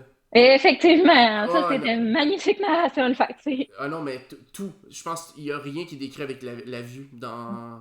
Non, mais je pense que c'était le but aussi de ce roman-là. Oui. Mais ce qui était un bel exercice, justement, là, pour l'auteur de faire ça, parce que c'est très difficile de voir le monde en odeur. C'est le sens qu'on développe le moins puis auquel on accorde le moins d'importance. Genre, on y accorde de l'importance quand on a faim puis on l'oublie tout de suite après. Ouais, exactement. Mais c'est bon ça, l'idée de décrire justement autre chose que la vision, mais d'écrire le toucher, le goût. Euh, ça. Louis, je pense que Louis, des fois, ça peut. C'est pour Ouais, les évoquer, mettons, un cri qu'on strident. entend. Ouais, exactement. Donc, de venir chercher justement, pas juste la vue, mais dans l'horreur, mais dans n'importe quoi. C'est vraiment des petits détails qui peuvent venir ajouter une complexité au récit. Mhm. Ah, c'est bon. C'est très bon à savoir. Fait que, puis sinon, pour les dystopies, mettons, plus en détail, tu sais, mettons là, parce qu'on sait que le concept d'une dystopie, c'est de prendre une idéologie puis de la pousser dans son extrême, puis de créer une société à partir de ça. 1984 Ouais. le fait avec le socialisme, en fait, carrément, puis le stalinisme. Le meilleur des mondes le fait avec l'eugénisme. Donc, dans le cas, en fait, justement, d'écrire une dystopie, c'est quoi les erreurs à éviter? Est-ce qu'il y a des idées qu'on devrait pas explorer puis qui se prêtent pas bien à la dystopie? Mais tu sais, c'est surtout d'essayer d'éviter tu sais, ce qui a déjà été fait. Mhm. Tu sais, moi, quand je réfléchissais, surtout, ben, je voulais que le monde ait été éteint, mais tu sais, je trouvais au niveau des tu sais, catastrophes climatiques, ça a pas mal été raconté. Là. Fait Mhm. qu'on essayait d'aller chercher d'autres choses par rapport à ça. Mais la dystopie, c'est vraiment un travail au niveau de la logique. OK. du raisonnement, du fonctionnement du monde. Parce que quand tu veux écrire une histoire, tu veux écrire l'histoire, tu veux écrire l'action, qu'est-ce qui se passe chez les Mhm. personnages. Mais c'est vraiment important que le reste du monde autour soit très bien construit avant de te lancer dans l'action. Donc, d'avoir une petite pensée avant d'écrire à mon monde, il fonctionne comment? Quitte OK. à le faire sur un calepin, des notes, dans un document Word, peu importe, mon monde fonctionne comment? Parce que ça va être une société complètement différente. Donc, tu sais, moi, c'est un bunker. Comment ils vont survivre en autarcie? Ben, je vais régler tous ces détails-là avant de faire bouger mes personnages à l'intérieur de ça, puis je me rends compte que ben, peut-être que ça fonctionnait pas finalement. OK. OK. Ah, c'est bon. Puis sinon, mettons quelqu'un qui a un projet d'écriture, comment est-ce que tu fais pour choisir ta maison d'édition au Québec? Parce qu'on Euh, s'entend que c'est pas toutes les maisons d'édition qui acceptent les mêmes types de romans. Tu sais, j'ai mentionné non. les éditeurs réunis tantôt, mais eux autres, ils prennent pas de fantasy, pas d'horreur, c'est tous des romans de romance ou de chick lit. Donc, Ouais, puis ça, c'est vraiment une question que j'aime parce que justement, le processus d'écriture, de recherche, de commencer en tant qu'auteur, c'est pas connu, c'est pas partagé, c'est pas publié, il y a pas de. Il y a pas de formation, là. Faut que tu mhm, fasses n'importe quoi, puis espérer que ça aille bien. Fait que je trouve que c'est une très bonne question. En effet, c'est pas toutes les maisons d'édition qui publient n'importe quoi, mais ils sont bons pour l'écrire sur leur site Internet. ok, Donc, les maisons d'édition, ils ont toute une section manuscrits. Tu mhm, vas dans cette section-là, puis ça va vraiment dire exactement qu'est-ce qu'ils recherchent à quel moment. Parce que des fois, ils peuvent rechercher un genre, puis 2 années plus tard, ils vont rechercher un autre genre. ok, Donc, c'est vraiment important d'aller vérifier, tu sais, peut-être à différents moments aussi. Ils vont dire dans cette section-là exactement comment ils veulent que tu présentes ton manuscrit. Donc, c'est vraiment important d'aller respecter ça. Donc, ils veulent un certain format au niveau du Word, ils veulent une lettre de présentation, ils veulent un résumé. Respecte ces critères-là parce que une bonne présentation ne va rien faire pour toi, ok. malheureusement, mais une mauvaise présentation va vraiment beaucoup te nuire parce qu'ils en reçoivent énormément des manuscrits. Ben oui. Donc, si la présentation n'est pas soignée et pas comme ils veulent, ils vont juste le tasser puis prendre la personne qui ont respecté leurs consignes. Donc, c'est malheureux, mais c'est comme ça. Donc, allez voir le site Internet, c'est déjà un bon début. Euh, Sinon, aussi, de faire un tour dans les salons du livre. Il y a des Mhm, maisons d'édition qui peuvent avoir vraiment une belle représentation, d'aller voir quelle maison qui t'attire, quelle mhm. maison que, tu sais, il y a des titres qui peuvent correspondre dans le même genre que toi t'écris, ils ont des belles couvertures. Qu'est-ce que toi qui vient t'attirer quand tu vois la représentation de la maison en salon du livre? Ça peut aussi être une bonne façon de choisir ta maison. Mhm. Ah, c'est ça. Ben, tu vois, là, sur le site des éditions de Mortagne, ça dit nous Mm, acceptons uniquement les manuscrits, romances contemporaines, historiques ou érotiques, thriller, mm. suspense, horreur, jeunesse 12 ans et plus, guide pratique fait vécu, santé, spiritualité, psychologie. Puis c'est clair, poésie, théâtre, essai, conte, album jeunesse, recueil de nouvelles, blagues, humour, récits initiatiques et fantastiques ne sont pas acceptés. Donc, Ouais, donc, tu sais, c'est quand même assez clair les balises dans lesquelles mhm, tu sais, ils veulent continuer de respecter. Donc, juste de prendre un moment pour voir ça avant de l'envoyer, là, ça peut être assez aidant. Et mhm, une dernière chose que moi qui m'a vraiment aidée en tant qu'auteur débutante, c'est un blog, ok, mais c'est le blog de Dominique Bellavance. ok, Lui, il a un site Internet, puis il a un blog dans lequel il a vraiment pris le temps, et c'est gratuit, d'aller écrire des articles sur comment présenter un manuscrit, comment formater son manuscrit, la lettre de présentation, le résumé. Puis moi, c'est des choses qui m'ont vraiment beaucoup aidé quand je voulais le faire de mon côté. Là, j'ai vraiment pris ses conseils puis je l'ai appliqué. Donc, je pense que c'est aussi c'est une belle source d'information dans un monde qui n'a pas beaucoup d'informations sur le sujet. c'est ça, c'est vrai. Parce que moi, j'en connais des gens dans le milieu du livre un petit peu, là. Tu sais, là, maintenant, je te connais toi, mais il y a une de mes collègues qui est aux éditeurs réunis, justement. Fait que, tu sais, ça donne bien de ce côté-là. Puis moi, il m'avait dit, tu sais, moi, ce qu'elle m'avait dit, c'est généralement 75 000 mots, c'est pas mal le maximum qui est accepté à cause du prix du papier. Faut que tu Mm. choisisses une bonne maison d'édition. Mais tu sais, vois-tu, on m'avait pas parlé de lettre de présentation ou de quoi que ce soit. Ça, je savais même pas. Fait que, Ouais, c'est quand même assez complexe là, comme tu sais, faut le vouloir, faut bien le faire, faut prendre le temps.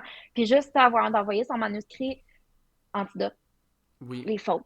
Tu sais, c'est quand même important. Ça semble un peu basique, mais je le dis parce que tu sais, souvent les filles me disent que ben, les éditrices me disent qu'ils reçoivent des fois un peu n'importe quoi. Fait que c'est quand même bien de s'attarder à ça puis de le rendre juste la meilleure version que tu es capable avant de le rendre. Après ça, tu sais, s'il y a des petites fautes, des choses à corriger, ils savent que tu es un premier auteur, ils savent que tu es un auteur débutant. ils vont faire le travail de coaching pour Mhm. eux, leur balise, comment ils veulent que tu sais, leur manuscrit s'organise, ils vont le faire. Mais ils sont capables de discerner aussi tu sais, le temps, l'effort que tu as mis dans ton manuscrit que tu envoies. OK.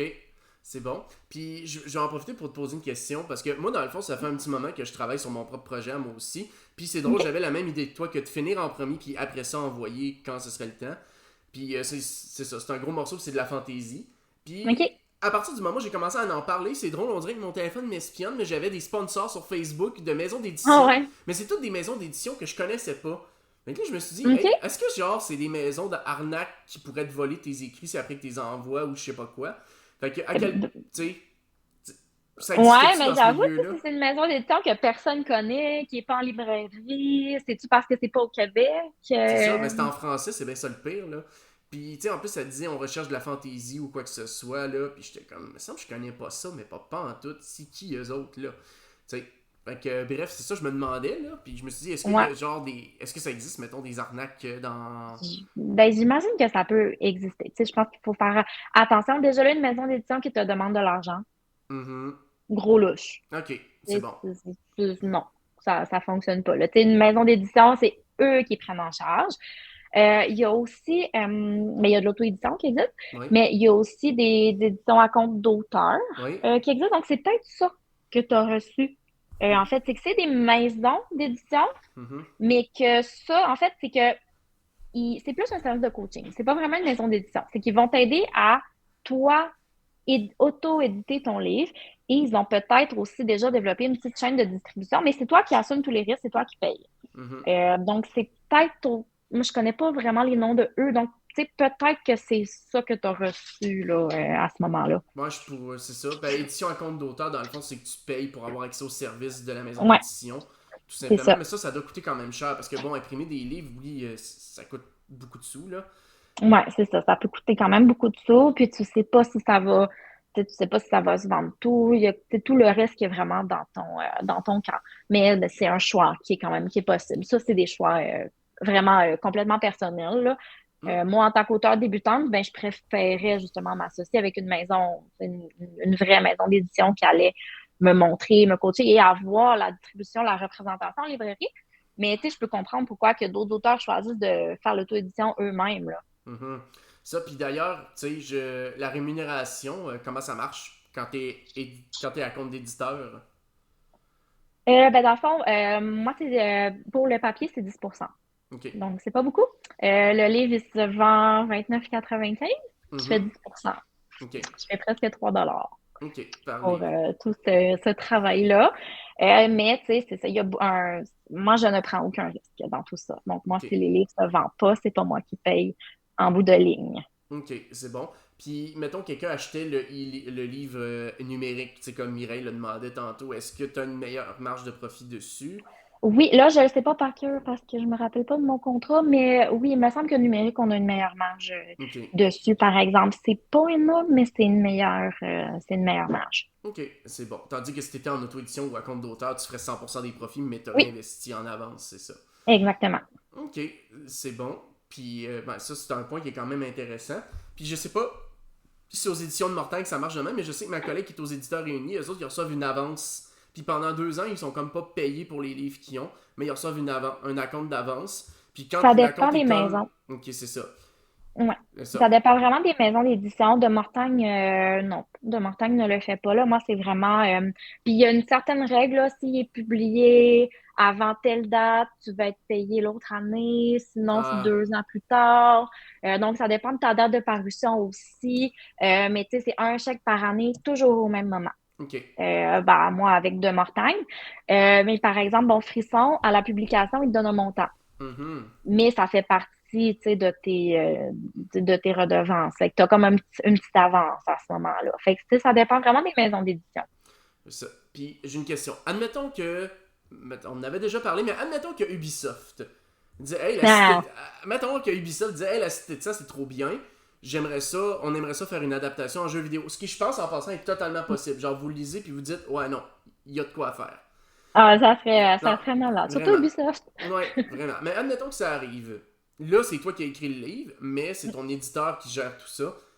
qui possède tous les droits d'auteur? Est-ce que c'est ta maison d'édition qui vendrait les droits d'adaptation? Est-ce que tu as Ben, un mot à dire? Comment ça Ben, marche? côté jeux vidéo, je suis vraiment pas certaine. Il faudrait que je regarde mon contrat. Ok. Mais comme dans les clauses de contrat, là, c'est vraiment spécifié pour chaque possibilité. Comme tu sais, je sais que là, tu sais, la traduction, ça serait vraiment avec de Mortagne. Adaptation cinématographique, ça serait aussi. Il faudrait passer par eux, là, parce que c'est comme moi, j'aurais vendu pas mal mes droits. Jeux vidéo, je sais pas si c'était spécifié. Ok. En fait, mais tu sais, dans les contrats, là, c'est vraiment. Là, j'ai pas de mémoire, mais c'est vraiment, c'est tout est spécifié, là. Ok, c'est bon. Ben, je me demandais aussi parce que justement, j'ai un collègue à mon père qui a écrit un livre édition à compte d'auteur et il disait je possède tous mes droits d'auteur grâce à Mm. ça.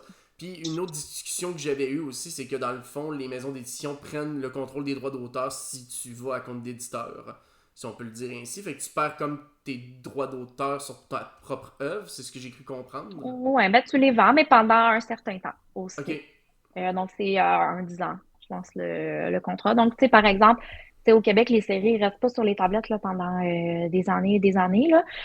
Donc, tu sais, par exemple, une série que là, il s'est vendu chez De Mortagne en telle année, ben 10 ans plus tard, l'auteur reprend ses droits, le fait publier dans une autre maison d'édition. En ce Mhm. moment, c'est ce qui se passe justement avec Elisabeth Tremblay et sa série Filles de Lune. Ok. Donc, elle sort une édition collector chez ADA, mais auparavant, il y a 10 ans, ça avait été publié chez De Mortagne, la série originale. Donc, elle a pu reprendre ses droits, puisque la maison d'édition n'avait pas l'intention de relancer la série, mais elle a été capable d'aller travailler avec Un autre une autre éditeur. maison Ok. d'édition, ouais, un autre C'est éditeur. ça. C'est pour ça que des fois, on voit, mettons, des séries sortir, mais que c'est pas la même maison d'édition, là. Oui, exactement. Ça veut simplement dire que l'auteur a repris ses droits. OK. Ça, puis quand c'est des traductions, on peut voir que des fois, il y a plusieurs maisons d'édition qui achètent des droits de traduction pour un même livre. Tu sais, mettons, les Oui, Game of Thrones, c'est pas juste la... Il y a J'ai lu puis à lire que j'ai vu qui avait acheté ouais, des ben ça, droits de traduction. c'est possible. J'avais pas remarqué, mais oui, c'est possible aussi, là. OK. C'est quand même un monde très intéressant, le monde littéraire, hein? C'est très intéressant et très méconnu, Ouais. je dirais. Tu sais, moi, maintenant, on dirait que là, je suis rentrée dans la boîte, puis j'en apprends encore à tous les jours, là. Mhm. Il y aurait des formations à faire, là, sur le sujet, là. Ça pourrait être OK. quelque chose d'intéressant. Puis est-ce que c'est vrai la rumeur qui dit que si t'écris sur le monde littéraire un livre qui parle du monde littéraire, puis qu'il y a trop de bitchage dedans, tu te fais... tu deviens persona non grata? Ah, ben, j'imagine, mais tu sais, si t'écris des retours de lecture, puis t'as trop de bitchage dedans, tu deviens un personnage non grata. Tu sais, ça peut être dit de tout, je pense, OK. là, dans toutes les sphères, C'est ça, je pense. parce que ça, c'est ma collègue qui m'avait dit, il y a une règle non écrite, c'est que dans tes livres, tu parles pas du monde littéraire, parce qu'il y a trop de clans, puis que, tu sais, des fois, là. Ouais, mais tu sais, ça peut. C'est ça. Il faut faire attention aussi à ce qu'on dit parce que tu sais, moi, je suis autrice, je suis aussi lectrice. Là, j'ai des collègues. Fait que, tu sais, des fois, mais c'est ça. Si j'aime pas un roman, ben, je vais pas le dire, là. Tu sais, c'est pas. Je veux pas m'embarquer là-dedans. Mhm. Mais ça dépend. Tu sais, il y a des gens qui font des choix différents, mais ouais, c'est comme. C'est un monde complexe. Ouais, effectivement, ok, je comprends. Fait que, bref, hey, ça faisait le tour, en fait, des sujets que je voulais aborder avec toi ce soir, là. Fait que, sinon, on est rendu au scoop, j'imagine. Donc, Mhm. tu me dis donc que tu avais la date de sortie de ton prochain livre. Oui, là, je peux pas tant parler de c'est quoi? C'est un roman d'horreur. Ok, C'est un autre roman d'horreur parce que j'ai vraiment aimé ça. Et mon horreur s'est empirée, fait que public averti, mais là, public très averti, ok. mettons, là. Fait que du monde qui sont capables. Il, Ok. il est dégueulasse. Ah, ok. Fait Euh, que du monde qui sont capables de survivre à décadence, hostel et compagnie. Donc, Pretty much, ouais. mhm. Mais on est pour une parution le 21 janvier. Ok, c'est Donc, quand dans pas long. assez proche et il a été devancé. En fait, il était pas Hmm. supposé être là, mais il y a une autrice qui se serait ramassée à sortir deux livres en même temps. Fait que le mien était vraiment bien avancé en révision. Fait qu'on, bon, Kathleen, on devance tout ça. Hmm. Donc, quand même assez long, assez proche là, pour un prochain roman de ma part. Quand même. I'm a Brawler demande est-ce que c'est niveau Stephen King ou niveau Patrick Sénécal, mettons ton horreur. Wow. Non, pas Patrick Sénécal quand même. Ok. On baisse quand même un petit peu d'une coche. Ok, fait que c'est pas Mais aussi dégueulasse que du Patrick Sénécal quand. non, on n'est pas aussi dégueulasse que ça. Tu sais, c'est un roman qui est quand même ancré dans la réalité, fait qu'il fallait que ça fasse du sens, tu sais, quand même avec le monde réel, fallait qu'il y ait une certaine progression au niveau des personnages.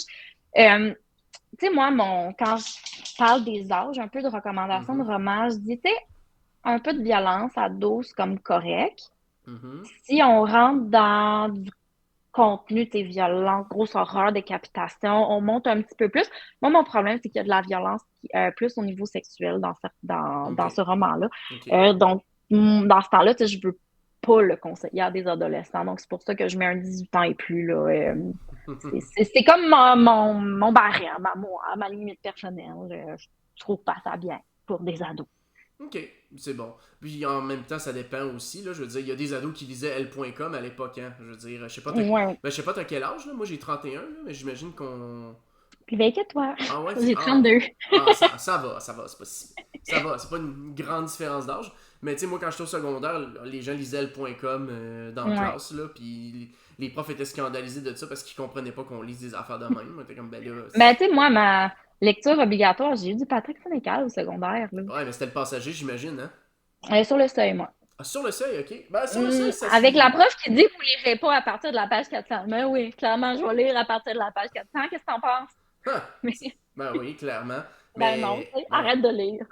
Ben oui, arrête de lire. Ben non, Mais non. impossible. Là, en plus, c'est à partir de la page 400 que ça devient super, super, genre.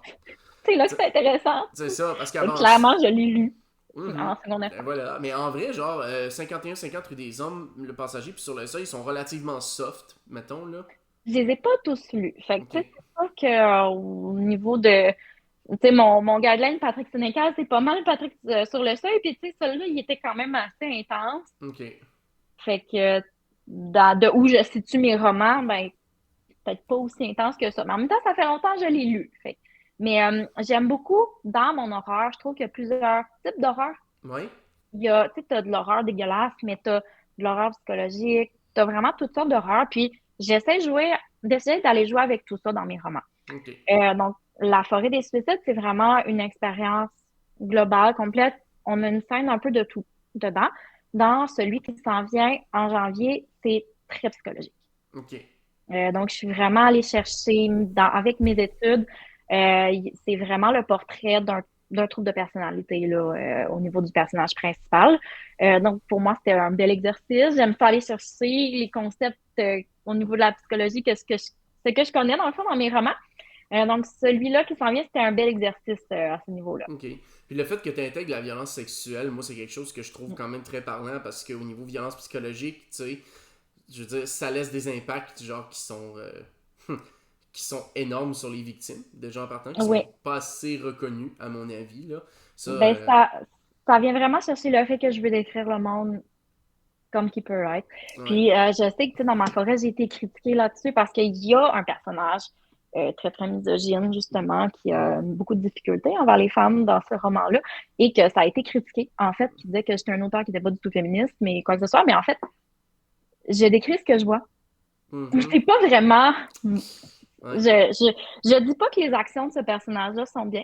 Ok. Je dis pas que c'est une bonne personne, mais il existe et il y a des gens comme ça qui existent dans le monde. Je te Et confirme j'ai que oui. choisi d'en faire un portrait dans ce roman-là. Ah, ben, t'as bien fait, parce que, ben, je sais pas si t'es active sur TikTok d'une quelconque manière, là.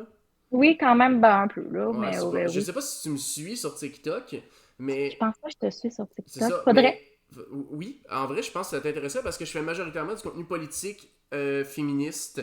Je parle de sociaux, des fois de religion aussi. Tu sais, ça, c'est un bout de ma vie que tu connais pas, mais avant d'être en enseignement, parce que c'est ça, je suis prof, je sais même pas si je te l'avais dit ou si tu le savais, là. Ouais, je savais que t'étais prof, Ok, ouais. c'est bon. Mais dans le fond, avant d'être prof, je faisais de la politique active. Genre, j'ai Ah, travaillé pour OK. des partis politiques, j'ai été staffer, puis tu sais, je m'y connais quand même bien. J'essaie de partager ça. Mais j'ai une de mes très bonnes amies qui s'appelle Poetry Panacée, qu'elle a fait du contenu féministe, puis j'en fais aussi. Mais la quantité de commentaires, là, Mm. misogynes, puis genre, c'est hallucinant, là. Tu C'est sais, hallucinant. ça existe, Je le là, dans le crois. monde. Fait que moi, je lirais ton personnage, puis je serais comme, hey, c'est comme sur TikTok. Genre, Mm. vraiment, là. C'est Tu sais, ça. Mais tu sais, je trouve que c'est ça. C'est une partie de moi qui veut vraiment peindre le monde, le beau mhm. et le pas beau. Puis j'ai juste pas envie de mettre tout ça en dessous d'un tapis puis faire comme si ça existait pas, tu sais. Non, tu fais bien parce que ça existe, là. Puis, tu sais, ben, justement, Mireille, qui est dans le chat depuis tantôt, elle a eu un petit face-à-face avec quelqu'un l'autre fois en fait, il était juste méprisant envers elle, because. Mm. Tu sais, c'est. Ah, Ouais, bref. c'est C'est ça. des choses qui n'ont pas lieu d'être, là, en fait, là. C'est C'est ça. bon, Puis, tu sais, si on. voir que tu me name drop, bah ben oui, super, Mireille CT, bon, ouais, c'est son pseudo, fait que... Mais, ouais, puis justement, en plus, moi, dans mon propre projet de roman, là, moi, je voulais aborder la notion de consentement, fait que c'est pour ça que dans le monde, en fait, pas dans le monde au complet, mais dans, en tout cas, mes personnages, le royaume d'où ils viennent, une des normes sociales sur place, c'est que tu peux pas toucher quelqu'un sans son consentement, mais genre Ah, pas juste toucher genre au niveau sexuel, genre tu peux pas toucher juste quelqu'un, toucher. juste toucher, genre tu peux pas donner de poignée de main, tu peux pas mettre une main sur l'épaule de quelqu'un, genre c'est vu comme une énorme impolitesse, puis c'est très très très mal vu là. Mais c'est vraiment intéressant. Puis c'est aussi, en fait, ça, c'est juste, ça me fait tellement penser à ce qu'on inculque aux enfants en Mhm, garderie, vraiment de nos jours. Tu sais, c'est comme, mhm, c'est ton corps, c'est ta bulle, même pour un câlin, tu mhm, dois dire oui, l'ami doit dire oui. Fait que ça me fait un petit peu penser à ça, mais c'est tellement important. mhm. Puis je pense que les enfants comprennent ça mieux que les adultes, malheureusement. Ouais, ben je pense que c'est parce qu'ils posent aussi moins de questions, puis ils sont moins, ils ont pas vécu le patriarcat comme un adulte le vécu là. Mm. Je veux dire, je dis c'est plate, mais moi, là, mes ados, là, genre, ils banalisent ça. Tu sais, mettons, quand on leur parle de consentement, ben, genre, ils vont se pousser, ils vont se bousculer. Dire, ah, Mm. il m'agresse sexuellement. Puis j'ai le goût, des fois, de lui dire, hey, mais t'as ferme-tu ta gueule. Ah, si, je peux pas lui dire ça. Mais j'ai le Ouais. goût, des fois, parce que je suis comme vous êtes en train de vous moquer puis de banaliser quelque chose de vraiment plus gros que Mm. vous autres, là. Puis moi, c'est Ouais, ils quelque n'ont pas chose. vraiment conscience de quoi qu'ils se moquent, là. Ouais, exactement, là. Fait que je pense que les enfants, justement, ils sont comme, ok, c'est normal, on respecte les adultes, l'autorité. Mm. Fait que je pense que grâce à ça, justement, ça permet qu'ils se posent moins de questions. Ouais. Puis, Fait que bref, il y a certains adultes qui devraient revenir en garderie. oui, c'est justement la raison pour laquelle la section des commentaires indésirables sur TikTok, moi puis mes amis créateurs et créatrices de contenu, on a surnommé ça la garderie. Ah, ouais, ça fait. On l'a appelé la Tu l'as garderie. Fait que, ah, parfait. le commentaire est tombé dans la garderie. Fait que c'est là qu'il va. Puis la plupart du temps, c'est accurate, c'est effectivement là qu'il va. Ouais, ben parfait. Je pense que moi aussi, je vais commencer à dire ça. Mhm, tout à fait. La garderie, c'est ma passion. Voilà, c'est à peu près ça. Mais c'est bon, parfait. Fait que justement, puis je reviens juste pour finir sur la partie consentement. Ben évidemment, ce que je fais, c'est que j'ai des personnages qui, eux, viennent d'une autre culture. Donc, eux autres, c'est pas ça. Fait que le clash culturel entre les deux. OK. Fait que j'en profite pour faire des petits messages. Voyons, c'est quoi, là? Pourquoi tu me touches puis tu me l'as pas demandé? C'est quoi ton. Tu sais, c'est ce Ah, genre de. mais c'est vraiment intéressant, surtout que tu vas voir, c'est ça, deux cultures là, différentes à l'intérieur de ton histoire. Ça Mhm. peut vraiment créer des conflits assez rapidement. Ouais, ben si jamais t'es intéressé à lire juste mon introduction, je pourrais te l'envoyer. C'est genre, je pense, si je me souviens bien, c'est genre 5-6 pages. Fait que Hmm. c'est vraiment pas long. C'est un prologue, c'est juste un prologue en fait. J'ai adopté l'approche du prologue épilogue qu'il va y avoir à la fin de chaque. OK. Ça, Qui, c'est plus une série. c'est C'est prévu quoi tes... pour être une série en fait. Là. Ben, je peux te donner le OK. pitch, je peux te donner déjà le pitch de base, Ouais, ok? hey, moi, je veux le pitch, là. Ok, je le donne. Dans le fond, on a un continent avec plusieurs royaumes dedans. Puis dans ces royaumes-là, ben, il y a des religions et des cultures différentes. Mes personnages viennent du royaume de Valtoria, qui est un royaume en fait où toutes les sections sont séparées par des noms d'arbres en fait. Fait que le Val des Pins, le Val des Chênes, le Val des Saules, le Val des Ormes, tout ça. Et le Val des Pins, c'est une section qui est neutre, qui appartenait à ce royaume-là avant, mais maintenant dans le monde où est-ce qu'ils sont rendus, ben c'est un des seuls endroits où que toutes les nations se retrouvent sur ce continent-là. Puis c'est comme OK. la place où on s'entend que les gens vont régler leurs conflits en dehors du cadre des lois. À peu près. OK, ouais, c'est ça, Mais c'est ça. neutre. Mais sur ce continent-là, dans le milieu, il y a un gros nuage de brume qui est sur place. Et ce nuage de brume-là, en fait, il a été créé par quelque chose dans l'histoire qu'on ne sait pas ce que c'est. Tout ce qu'on sait, c'est qu'il y a des créatures qui vivent dedans, puis qui des fois attaquent les mortels. Puis pour repousser cette brume-là, ça prend des angles de brume, qui sont des grandes structures comme des dolmens ou des menhirs ou des choses comme ça, qui les repoussent. Puis le seul endroit où il n'y en avait pas, c'était cet endroit-là. Ça a été construit. Puis, ben, à un moment donné, ben, pendant que mes personnages se rendent sur place pour mener une enquête qui n'a rien à voir avec ça, bang, il se passe quelque chose, paf, la brume reprend le contrôle des lieux, puis là, ils sont pognés là, puis ils peuvent pas s'en aller. Mais là, ils sont pognés là avec des gens d'autres nations, qui ont des cultures différentes, qu'il y a des guerres aussi qui sont entre les nations, mais qui se reprennent à l'interne à cet endroit-là. Fait que bref, les gens règlent leurs conflits. Et la particularité de mes personnages, c'est que c'est des magiciens, des académiciens, des érudits. Ils savent pas se battre, mais ils sont très brillants. OK. Genre, même ceux qui sont des combattants dans la gang, ils sont plus brillants que la moyenne de tout le monde. Fait que c'est du monde qui sont reconnus pour leur intelligence, pour leur savoir. Puis là, on se tourne vers eux, c'est comme, là, on est dans la marde, c'est vous autres les experts, qu'est-ce que vous allez nous trouver comme solution? Et là, ils se rendent compte, en fait, qu'ils sont de plus en plus limités, puis que leur intelligence, elle seule, ne suffira pas. Puis il va se passer des affaires qui vont les obliger à se rendre compte que des fois, c'est pas juste l'intelligence qui peut répondre à leurs problèmes. Fait que. Puis c'est une nation qui est très très dure d'où ils viennent. Genre, les émotions, c'est pas valorisé. La seule chose qui compte, c'est d'être brillant, intelligent, de pas perdre son temps, d'étudier fort. Puis les émotions, ça n'a pas sa place. Fait que ils sont construits un petit peu de cette façon-là. Fait que je sais pas si c'est un pitch qui te parle ou quoi que ce soit, là. Ouais, ben, ça, tu me fais vraiment penser à Hmm. un petit peu à Les Bardugo, dans À sa quoi? série Grisha. C'est le monteur, Les Bardugo. Ça me dit C'est- rien. ça- il y avait comme 2 saisons sur Netflix, mais Shadow and Bone, Ah, ben j'ai c'est vu comme... ça. oui, mais ça, je sais pas, ça me faisait un peu penser à ça. C'est différent, là, mais Mhm. tu as vraiment l'air d'avoir comme super bien construire ton monde, justement, avant de faire vivre tes personnages dedans. Ça. J'ai l'impression que tu as vraiment Mhm. bien réfléchi à ton organisation. Comme on parlait un petit peu tantôt de la dystopie, mais je pense que dans le fantastique aussi, ça peut venir rejoindre Mhm.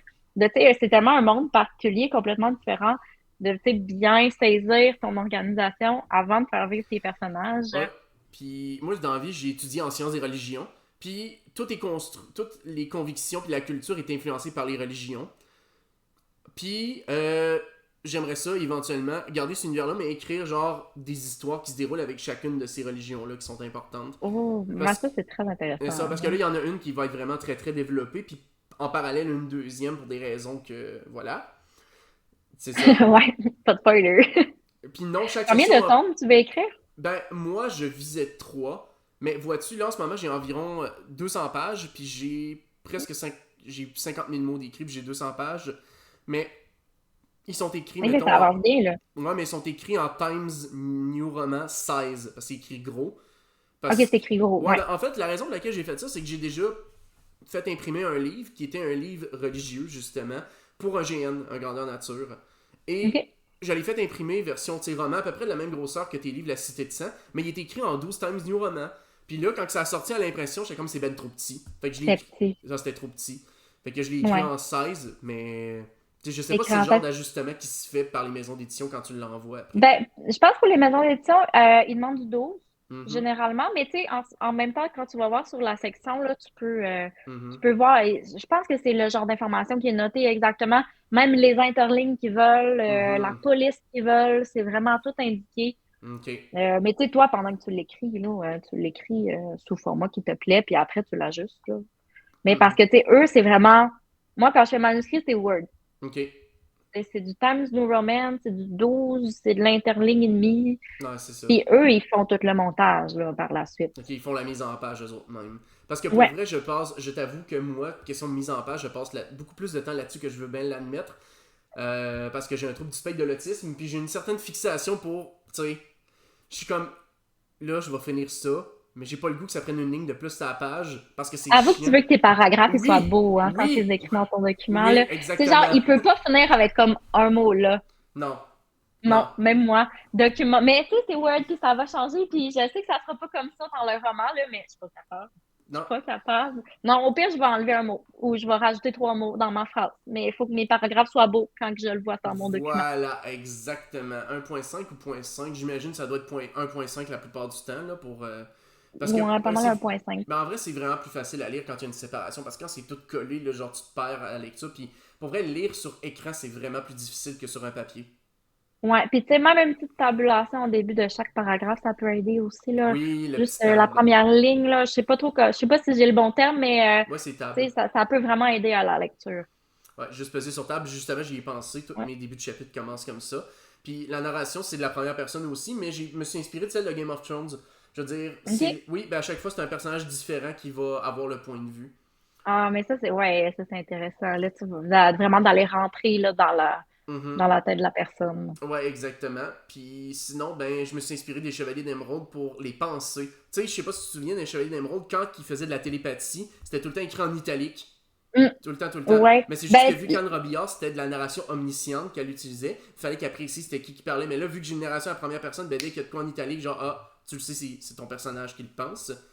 Puis hum, au début, je l'établis, genre, ah, tel personnage pense dans les premiers chapitres, pour être détaillé que c'est ça le processus narratif. Puis mhm. après ça, je le précise Si plus. t'es à la première personne, ça se peut que ça, tu te le fasses enlever l'italique Ok. parce que t'es déjà dans ses pensées. Ok. Tout ce qu'il va dire est déjà ses pensées. Fait qu'ils vont pas nécessairement vouloir. Si t'as la troisième personne, tu peux ajouter la pensée d'un personnage. Parce Mhm. que t'es un autre narrateur, mais là, t'es le personnage. Pourquoi qu'il y aurait deux types de pensées d'un Ben, en personnage? fait, il y a Il ce y a des qu'il pensées en dit. italique, puis il y a des pensées à pas italique. Non, C'est toutes tes pensées. non, il y a ce qu'il dit puis ce qu'il pense qui est séparé. Ah, OK. Parce Oui, que, mais tu sais, ce qu'il dit est dans les dialogues. Ce qu'il ok, pense est dans l'autre paragraphe, est dans la description. ok, ouais. Ok, je comprends ce que tu veux dire, ok, ouais. Parce que moi, dans le fond, ce qui est en italique, c'est vraiment les phrases complètes. Par exemple, tu sais, mettons, exemple, il y a un moment où il y a un personnage qui assiste à un phénomène, puis là, il y a juste en italique, ah, ok, c'est pour ça que Salazar disait qu'il était mal poli, tu sais. Mais il le dit pas à haute voix, il fait juste avoir la pensée qui traverse l'esprit. Ouais, ben, il faudrait que je le voie là, pour le Ouais, savoir, mais ok. c'est-tu parce que c'est écrit moins, comme c'est écrit style dialogue? Ouais, c'est écrit style dialogue. OK. Ouais, parce qu'il faudrait vraiment que je vois comment, mais d'après moi, si c'est un roman à la première personne, il C'est y a des ça. bonnes chances que ça, ils te disent, on va juste l'écrire moins dialogue puis C'est l'intégrer ça. au reste. C'est ça. Puis mon prologue est en italique en entier, mais il y a une raison à ça. Il y a Ça, une... c'est dans un autre timeline. Ou. Ish. Yes! Ish. Yes! Ish. C'est ça. Normalement, tu comprends à partir du troisième chapitre pourquoi. Fait OK. que... C'est ça. Fait Ah, que... mais c'est ça, vraiment bonne continuation. T'es super bien avancé. Fait que, tu sais, j'espère que tu vas continuer là-dedans. Ça a l'air vraiment un beau projet. Non, je travaille très fort là-dessus. C'est juste que j'essaie de trouver le temps. Là. Je veux dire, j'ai enchaîné pendant un été complet, mais cet été, ça a juste vraiment pas été possible. Là. Fait que, mais là, je me suis rendu compte que j'ai écrit un chapitre récemment, puis je me dis, il manque quelque chose entre les deux, fait que je vais remettre quelque chose entre les deux, puis il faut que je réfléchisse à quoi. Fait que, Ah, super. Puis, t'as-tu quelqu'un, tu sais, dans ton entourage, mettons, qui peut, une fois que t'as écrit un premier tome, qui peut comme juste lire puis te donner des petits commentaires. mhm, je peux Parce pas que, tu sais, faire. des fois, on est tellement pris dedans qu'on voit pas nécessairement, hein. Je dirais que oui, il y a quelqu'un qui est bêta lecteur en général pour beaucoup de personnes. Là. Ben, Modi Potato qui était là tantôt, lui, il a accès à ma version bêta. Fait que moi, j'ai écrit sur une affaire, puis quand j'ai fini les corrections que j'estime avoir terminées, ben là, je les transfère dans l'autre document qui est bêta, puis lui, ça, il peut y accéder OK. quand il y a de besoin. Là. Puis j'en avais un juste Ah, pour vous êtes le bien prologue. organisé. Ah, une organisation de TSA. Fait que.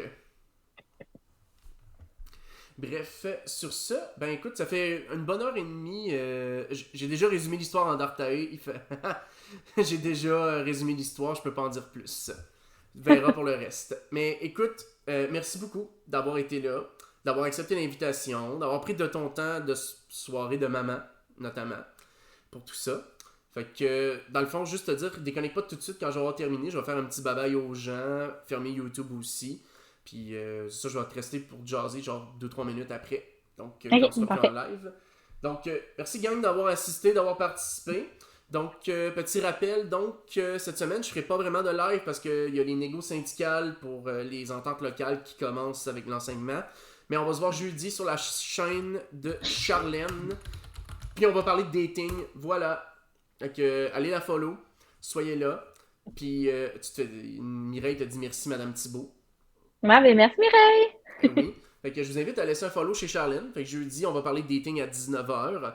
On va parler aussi de dating spécifiquement sur la Twitchosphère. Parce que, en ce modo, pour vous donner une petite anecdote, on avait une conversation en privé, moi et elle, et on en est venu à la conclusion que des fois, chez les gamers, les tentatives de dating chez les hommes étaient.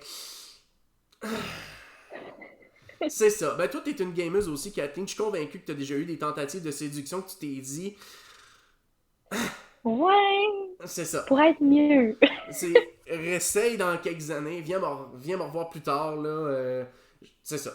C'est ça. Mireille, tu l'utilises le terme malaisante. Bon terme. Voilà. Mais la plus drôle que j'ai entendue, c'est une personne qui s'est fait demander tu peux-tu me flatter la bedaine? Ça a été moi c'est ma préférée de toutes. C'est drôle. Fait que c'est déjà ça. Mais Mais ça dépend comment c'est dit aussi. ben je vois pas de quelle manière tu peux dire ça pour pas que ça passe pour que ça passe bien genre. Ah, je sais pas, en joke, c'est pas tellement. C'est ça l'affaire, c'est que ça n'était pas vraiment une, je pense, mais voilà. C'était bien rigolo. Fait que bref, sur ce, je vais mettre fin à l'enregistrement. Puis je vous souhaite une belle soirée, gang. Salut!